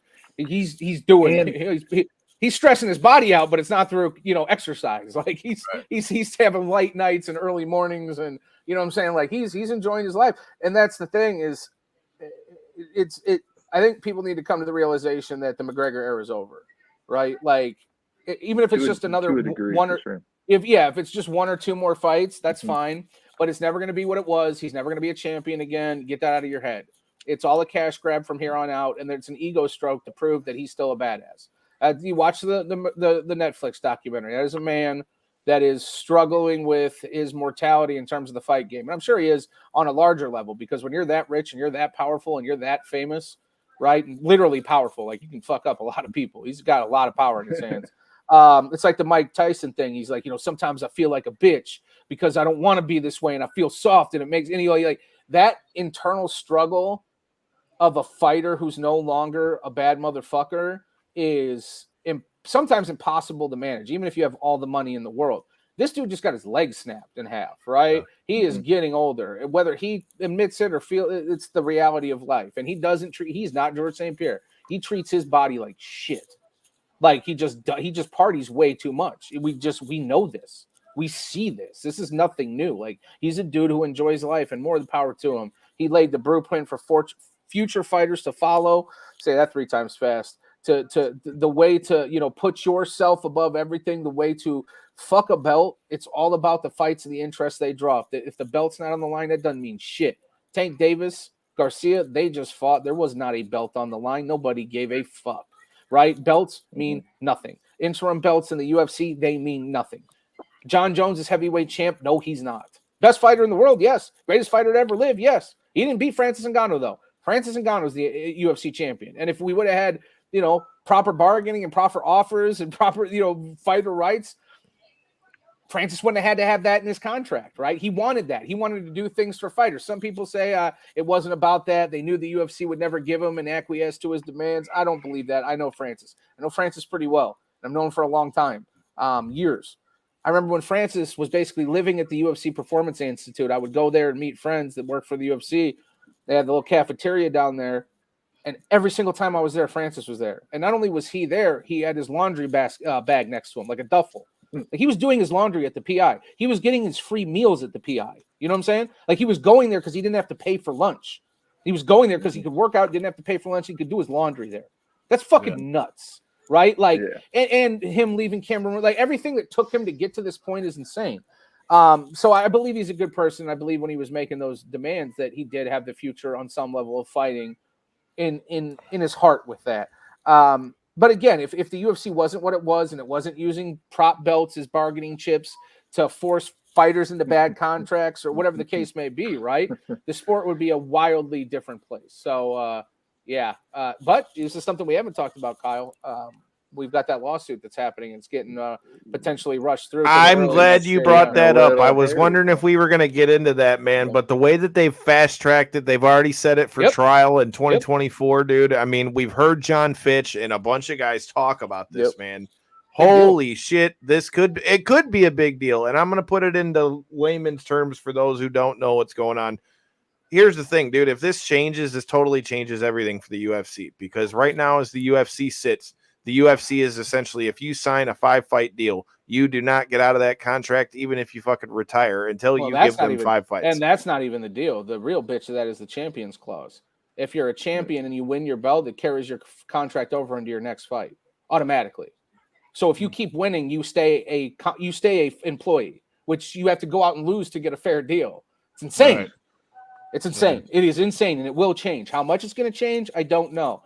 I don't think it's that bad for the UFC, though. They'll think that. But in the long term, I think it's great for the UFC because young athletes are going to see a pathway to riches and success. Smart athletes, you have to be the dumbest motherfucker on the planet to be a professional mixed martial artist right now. Because what's the end game? What's the end game? What's the end game? You going to be Francis Ngannou? You going to be Nate Diaz? Dana White goes out and says you're not a needle mover? Yeah, it was 7 years ago or whatever, right? You going to be Francis Ngannou? You going to be George St. Pierre when you're retired? Dana's like, I don't know if he wants to fight. You know, he's got a lot of money. He probably just doesn't have it in him anymore. This is before he went and came back and fought Bisping, right? Cyborg, Nunes. Cyborg making fun of her saying he's got a dick between her legs, right? Like, he's apologized for it, but he still said it. It's a fucking joke, right? But beyond all that, the contracts, the money. Misha Tate was, my co-host for 3 years. She said on the air one time that she didn't make $4 million in the entirety of her career. Why the fuck, if you are a high-level athlete, would you go through 10 years of hard training, beat the fuck out of your body, getting beat up, all of that to go make a couple $1 million? Why would you ever do it? You won't. Yeah. So in that sense, you will not be getting the best athletes.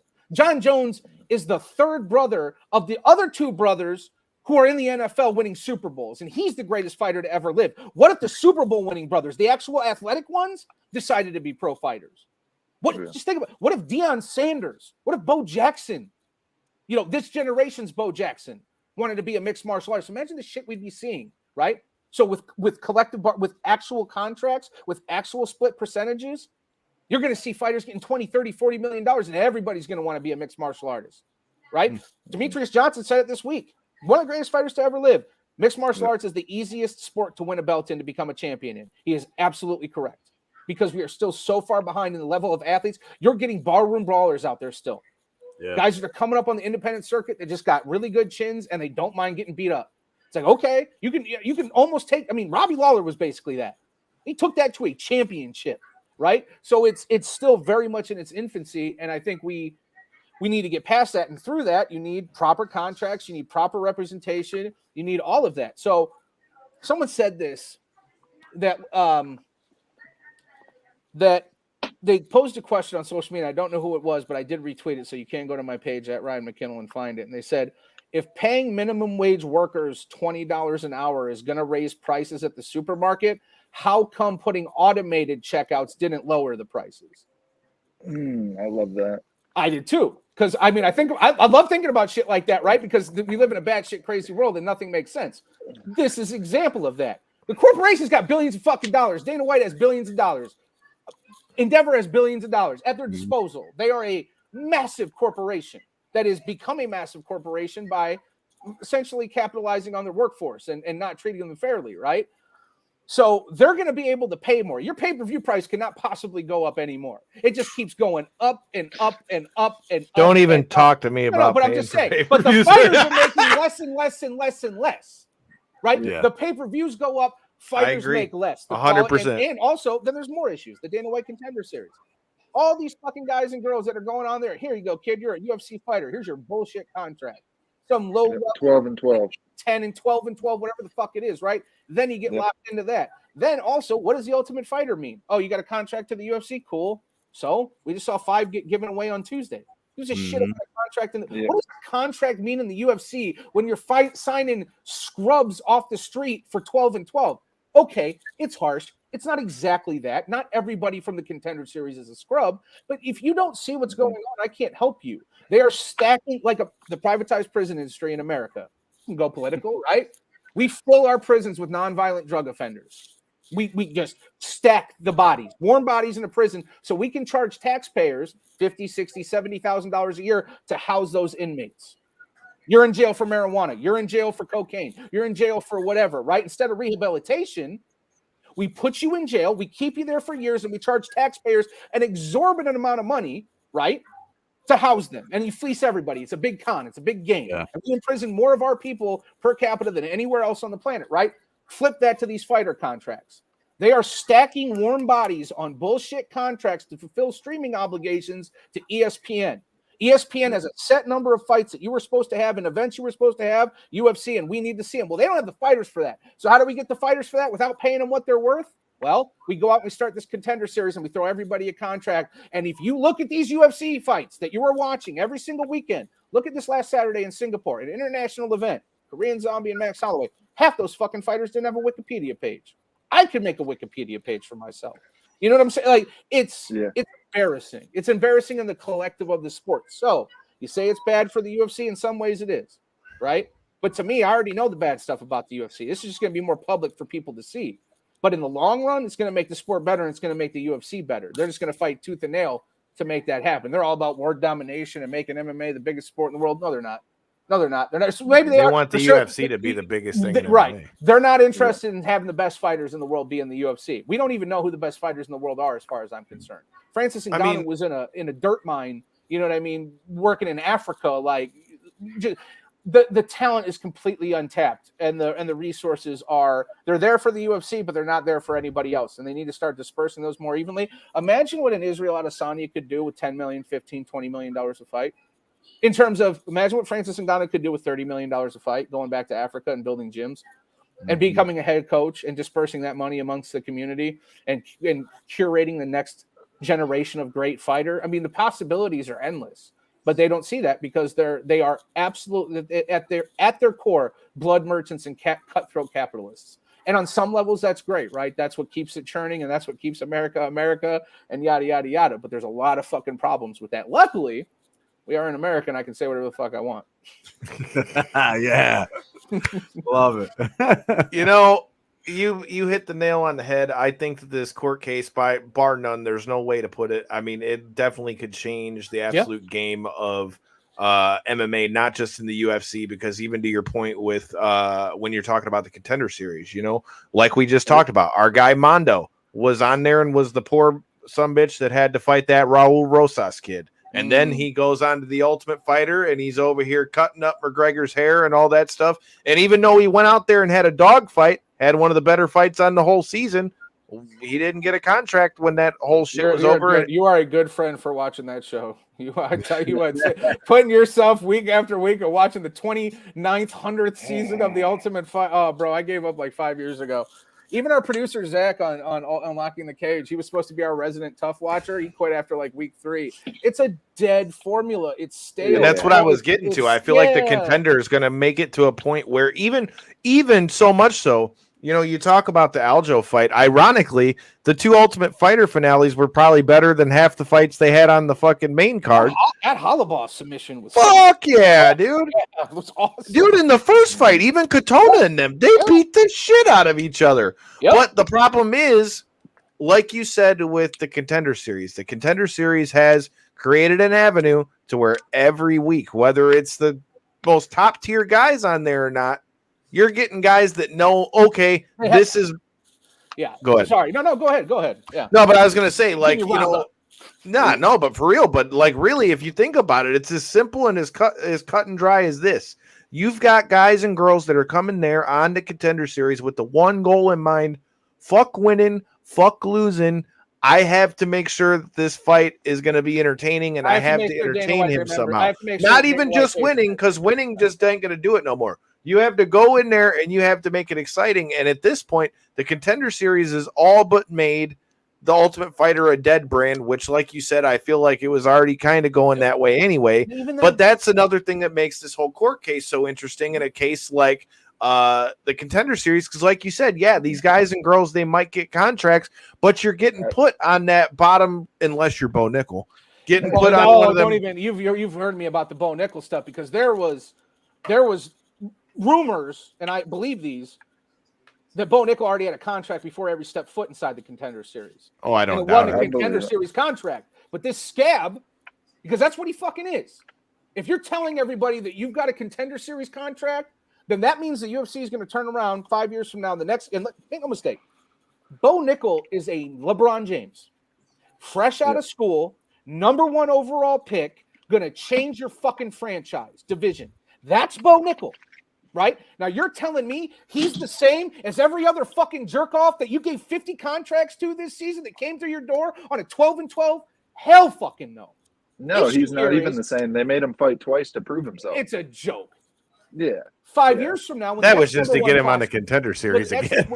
For sure. When the next one comes along, they're going to say, well, kid, pat you on the back. We like what you got. You got all the promise. Got future champion written all over you. But, Bo Nickel went through the Contender Series. He got on that shit contract because he won't be able to this fighter won't be able to pick up the phone and be like, Bo, did you really fight on a 12-12 contract? And fuck, he's like, no, you dumb fuck. I got 100-100. Like, why the fuck would I do that? I'm a blue chip prospect, right? That ain't going to happen. They're going to use that as leverage going forward. So scab ass Bo Nickel, who made a behind the doors sort of deal to get himself and whatever they promised him, right? Buddy with the blood merchant Dana White. He ain't your fucking friend. And that's the other issue. Speaking of not your friend, your managers and your agents aren't your friend. Yeah. Because if they were your friends, number one, they tell you, get a fucking job. I've been doing this 15 years. If you are a fighter, get a job. There is no pathway for you to be rich. There is no pathway for you to be successful. Even the ones who are champions are delivering fucking Uber. Or they're Stipe Miocic and they're still a fireman. I'm being hyperbolic, but not really. And if you do get money, it ain't going to last. So that's the problem. These agents and managers, they're all friends with Dana White. And that's what John Fitch was talking about. John Fitch was like, they should be counting their lucky stars because these managers, and I don't need to name them, you know exactly who I'm talking about. Mm-hmm. The ones with the biggest rosters that are always in the fucking pictures, that are always up in the video, trying to make it about themselves. Sorry, going full Suge Knight there, right? I was just about to say that. Yeah. But no, it is absolutely the truth. They are fucking their fighters over because they want to be in the good graces of the UFC for 10 years from now when they're lobbying for their next champion. The one that's because the money's going to stop for you. The money ain't stopping for these agents and managers. They're going to keep it going. And they have personal relationships with the UFC. And they're screwing their fighters over. They're taking lesser deals. They're doing favor. They're forcing their fighters into short replacement fights with promises of things on the back end that might not happen. It's a disgusting sort of reality that fighters are living in, and most of them aren't wise to it. So and there has to be a complete cultural shift. So I'm hoping, that starts with this court case. Do you now with kind of all the things ramping at once, and let me kind of build my case over here. You have A, the court case. You have B, one championship finally starting to put events on in the United States. I feel like that's a major move. Yeah. And then B, you also have the potential PFL Bellator acquisition. Could we in the next 5 years see a major shakeup in the MMA landscape? No. Or do you think because the casuals are so drawn to those three letters that it'll always just be UFC and then everybody else is a B-level organization essentially? No. So no, I don't think anything is going to change in 5 years, but no, I don't think it'll always be this way.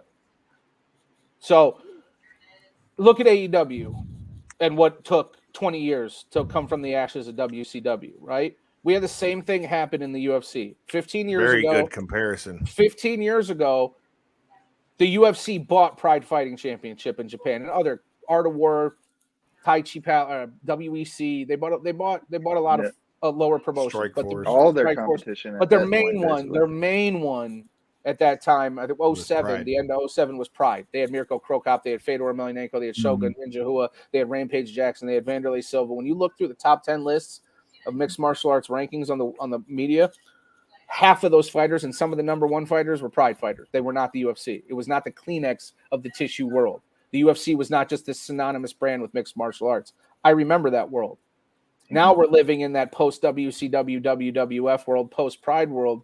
In the case of the UFC, where it is just the WWF, it is just the UFC. But as we've seen over the last few years, someone created an alternative. Now, the mixed martial arts does have that alternative right now. Bellator, PFL, one championship, but it's not the AEW yet. Just like there were other wrestling companies like Impact and ROH, it wasn't AEW yet.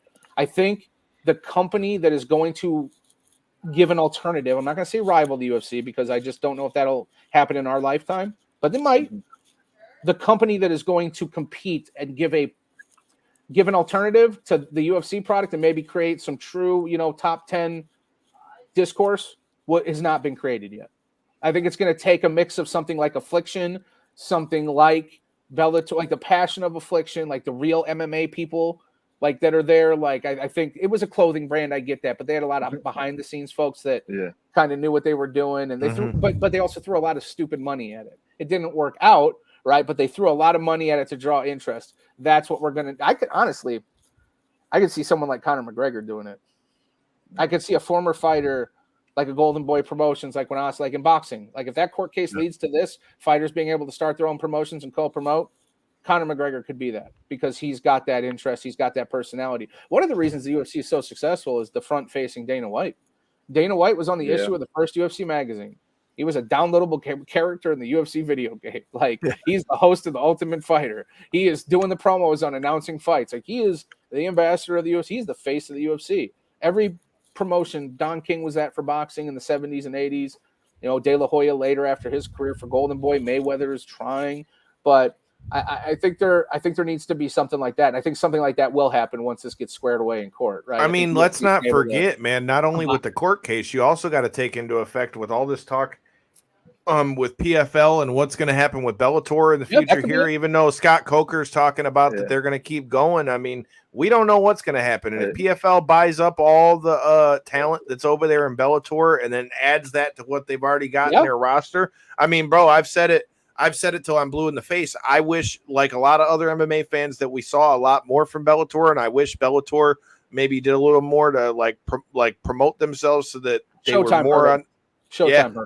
I agree. But I've always said I feel like Bellator, maybe to say that they're on the same level as the UFC is hard to say, only because of obviously, like you said, UFC has the monopoly. But I'm saying when you look at that's what I was going to say. When you look at their champions, when you look at some of the young guys that they got there, if you merge them with somebody like a PFL, I'm not saying that they can take over the UFC, but to use the analogy that you used, they damn sure could become a WCW or in a 2023 version, an AEW, where you've got a number two. They might not be able to overtake the UFC, but you got PFL and all that, and then you still have the whole thing with Jake Paul. And again, I also take the fact that I've said for a while, I like what we're seeing from ONE FC. Shout out to our friend Kat Corriginis, who's now doing some of the matchmaking over there. Former PFL fighter crossing over there and doing the matchmaking over there. I like a lot of what we see from ONE FC, but I think whether it comes from somebody like a ONE FC or it comes from somebody like the merging of a PFL with Bellator or whatever, I think at the very least, this court case and what comes out of that merger with two companies, I feel like they could at least make it to where is the UFC number one still? Yeah. But I feel like the merger of those two and the merger, not just of the companies, the merger of the rosters, I feel like that's about the only thing I could really see on the horizon as far as MMA as a whole that I could see where McKee, that Patchy could do anything. Yeah, but McKee, Patchy Mix, like I'm trying to think of like who you would Johnny really Eblin. No. Like due respect to him, but no, is in terms of like a star. I'm trying to think you're talking star qualities. Who do you sell? Because that's, again, what it names Chuck Liddell, Brock Lesnar, George St. Pierre, Ronda Rousey, Conor McGregor, Sean O'Malley. Every single one of those people had an era that was filled with great fighters, way better than anybody's due respect over in PFL or Bellator. They need a lightning rod. They need someone to draw that, and they don't have it yet.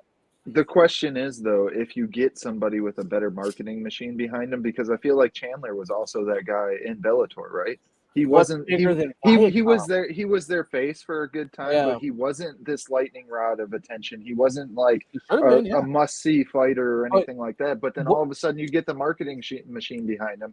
You give him a microphone where people are actually watching, and next thing you know, he's cutting promos like he's a professional wrestler. But it helped because it was the UFC, excuse me, brand, right? Like you put him on that paper. Like I think, I just what's a bigger promotional monster than Viacom?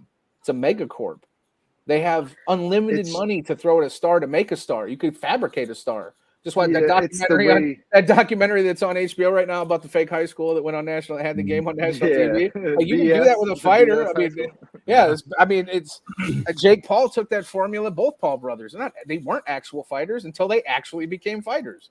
And now they're, I mean, can't you do that with someone? Like I feel like they tried with Michael Venom Page, who's a really good fighter, but he's not as good as they wanted him to be. But they tried. They gave him a lot of cans. They really tried. I was about to say they made him look about as good as they could before they gave him a tight one. I'm just going to say, because I watched Bellator back in those days, and he beat the fuck out of about everybody he fought until he got to Paul Septex. Yep. So, yes, it's just, I don't know. There's part of me, I just know that MMA will have an alternative one day, but I go back to like, God, if Viacom and Showtime and all these megacorps, if they can't make a dent really in the UFC sort of momentum, who's going to do it? And that's why I say I don't think that company is along right now. I think it's going to be around right now. I think it's going to be a created company with maybe some former fighters, a lightning rod like McGregor to put in front of the camera like Dana White and really draw the interest and start. Yeah, I mean, Oscar, it shows you how hard it is. Oscar De La Hoya tried it, zooted it out of his brain with that De La Hoya MMA. I think wasn't he the one that put on Ortiz and fucking Chuck Liddell? Yeah. Don't talk to me about that fight. I'm just saying he was going out there trying to cut promos and talk about the legacy of their fighters, and he didn't know what the fuck he was talking about. And it's just like, it's not that easy. You just can't go out and be Oscar De La Hoya and make a new company. Like, even when you're Oscar De La Hoya. Chuck Liddell. He kept calling. Chuck Liddell, Chuck Liddell, he's a great champion. Like, shut the fuck up. Look, bro, my heart is still hurt from my 16th birthday when Chuck Liddell got knocked out, all right? I went all the way to I went all the way to Atlanta and watched him get knocked the fuck out. Speaking of Rashad Evans, though, shout out to his godson, Devin Smith, who is making his way back to the motherfucking cage in the main event in 2 weeks for LFA. His first fight back since Dana White Contender Series. Make sure you hit that subscribe button because a little birdie told me he might be flying through here before he goes over here. You're like me 15 years ago. You know all the shit that I should be knowing, like right now. Like you're like, this is his godson, man. I don't know what the fuck you're talking about. See, this is why motherfuckers need to hit subscribe, damn it. That's right. Hey, brother, like that is not a dig. It is admirable as fuck, right? Because just like in fighting where, you've got champions that get replaced and you got, like there are levels, right? And at some point, like you're going to be in a different spot, right? Like you're not going to need to know about who the godson of a former light heavyweight champion is, right? But there is this, and I love it, and MMA still has it, and you're still very much in it, and I'm envious, that sort of grassroots rising, because I grew up in Indiana. I grew up on the border right there by Niles, Mishawaka, like the same exact fucking area, right? So the bars, the 8 Second Saloon, fucking East Chicago and the boats, like I did all of that. Street fighting specialist. All of that, right? That Indiana, the Midwest, they kept MMA alive during the dark periods where John McCain was trying to get us off of pay-per-view and called it human cockfighting, right? The grassroots movement, the local movement. Now, you're not local, you're grassroots. You obviously cover everything. You're a little more tuned in on the Midwest, but obviously you're everywhere. It's so important to the future, the present, the past of MMA. You know what I mean? And like I said, I think it's really cool. You're so locked in on it. It's good. It's a really good skill also to have because you're building relationships and, doing what you're doing on knockouts and takeouts, baby. I appreciate that, man. Yeah. And, shout out to McKinnell, man, because even when we're out there in L.A., man, he's over there putting us over heavy while we're at the thing with Faye Jackson and everybody. We finally got to do that episode with Big Swole, which was fucking one of the already being called one of the best. What great people, man. Swole and Faye and that whole group. And the conversations that we had about sports betting and chicken and a lot of other things that I won't talk about on here. But it sounds like you remember more than I do, but that was a whirlwind week, and I was probably, I don't know, 10 stacks deep in edibles. Who knows what I was God, I do remember that. I do remember that fried chicken place, though. That fried chicken place was money. It was right down the street from where we were going to see our guys at Circle 6. And I mean, dude, I have kept you for quite a while. Like we were saying, Hey, make sure y'all, if you're in brother. Chicago, you come fuck with us out there, Circle 6. Don't get too mad at me. Shout out to Fightful for pointing that out. And man, it's about to get nuts all out. It's about to get nuts in MMA. Man, before we get out of here, we definitely got to do this again soon before we wait a whole nother year to do it. What do you got on tap before I let you get out of here, man? What are you looking forward to? What do you got coming up this week on SIrius? This weekend, I did my duties. I did Unlocking the Cage on Monday, so nothing this week, but I'll be back next week. You guys can find me at Ryan McKinnell on Twitter, and that's about the only place. I'm a Big Mac McKinnell on Instagram, but I'm more of a lurker on Instagram. Very much, I don't know, man. I'm terrible. I got all this gray in my beard. I'm about to be 40, but I feel like 60. I'm like the old man who just, yeah. You find me. You see me. You'll see me when you see me. It is what it is, baby. Shout out Max Holloway. Catch me outside. How about that? How about that? Exactly, guys. Exactly. It was awesome, man. You know I always love hanging out with you guys. Hell yeah, dude. I appreciate the time. Always, you know, like I said, at this point, McKinnell's become one of the homies. We definitely got to do this again soon, dude. I'm trying to talk J-Bone to taking his ass to Vegas again. Dude, we were all over the place in Vegas, inside the Blue Wire studios, out there getting my ass kicked at Extreme Couture and watching Moxley train and shit. Hey, shooting the shit with Renee in the studio. I need another trip to Vegas in my life. I got a trip to Chicago handled this week. Yeah, if you guys are new. Hey, and I know you got your sponsors and all that. Not trying to, and I am not endorsed by this. I am not endorsed by this place. Chicago's my old home. It'll always be home, right? But like. I don't dwell there anymore, but the best hamburger you will ever have in your life, the best place you can eat in Chicago, au Cheval. And I don't even need to worry about blowing the spot up because you're going to wait. Like I went there, the last time I went there was before Rage Against the Machine last summer when I went to the Chicago show. I got there, I think at 11. I got there at 10:58 and it opened at 11 and I was still like a 6-person line. It's like 8,500 reviews on Yelp. Like, so it's one of the most famous restaurants in Chicago. But they do. I will have to try this. Chicago Rob. I know you know where this shit's at. It's AU. It's AU Cheval, CHEVAL, and they got this General Jane's fried chicken, which is like a play on General Tso's with the full wing and the full thigh. And I'm fucking telling. And the burger. I'm jealous. Have fun in Chicago over here. Yeah, no, I do. Me too. I still have to eat dinner. It's 8 o'clock. It's not 11 on eat. I'm good. The sun just went down where I'm at, so I'm about to smash some food, and it is 11 o'clock out here. Fuck you, me.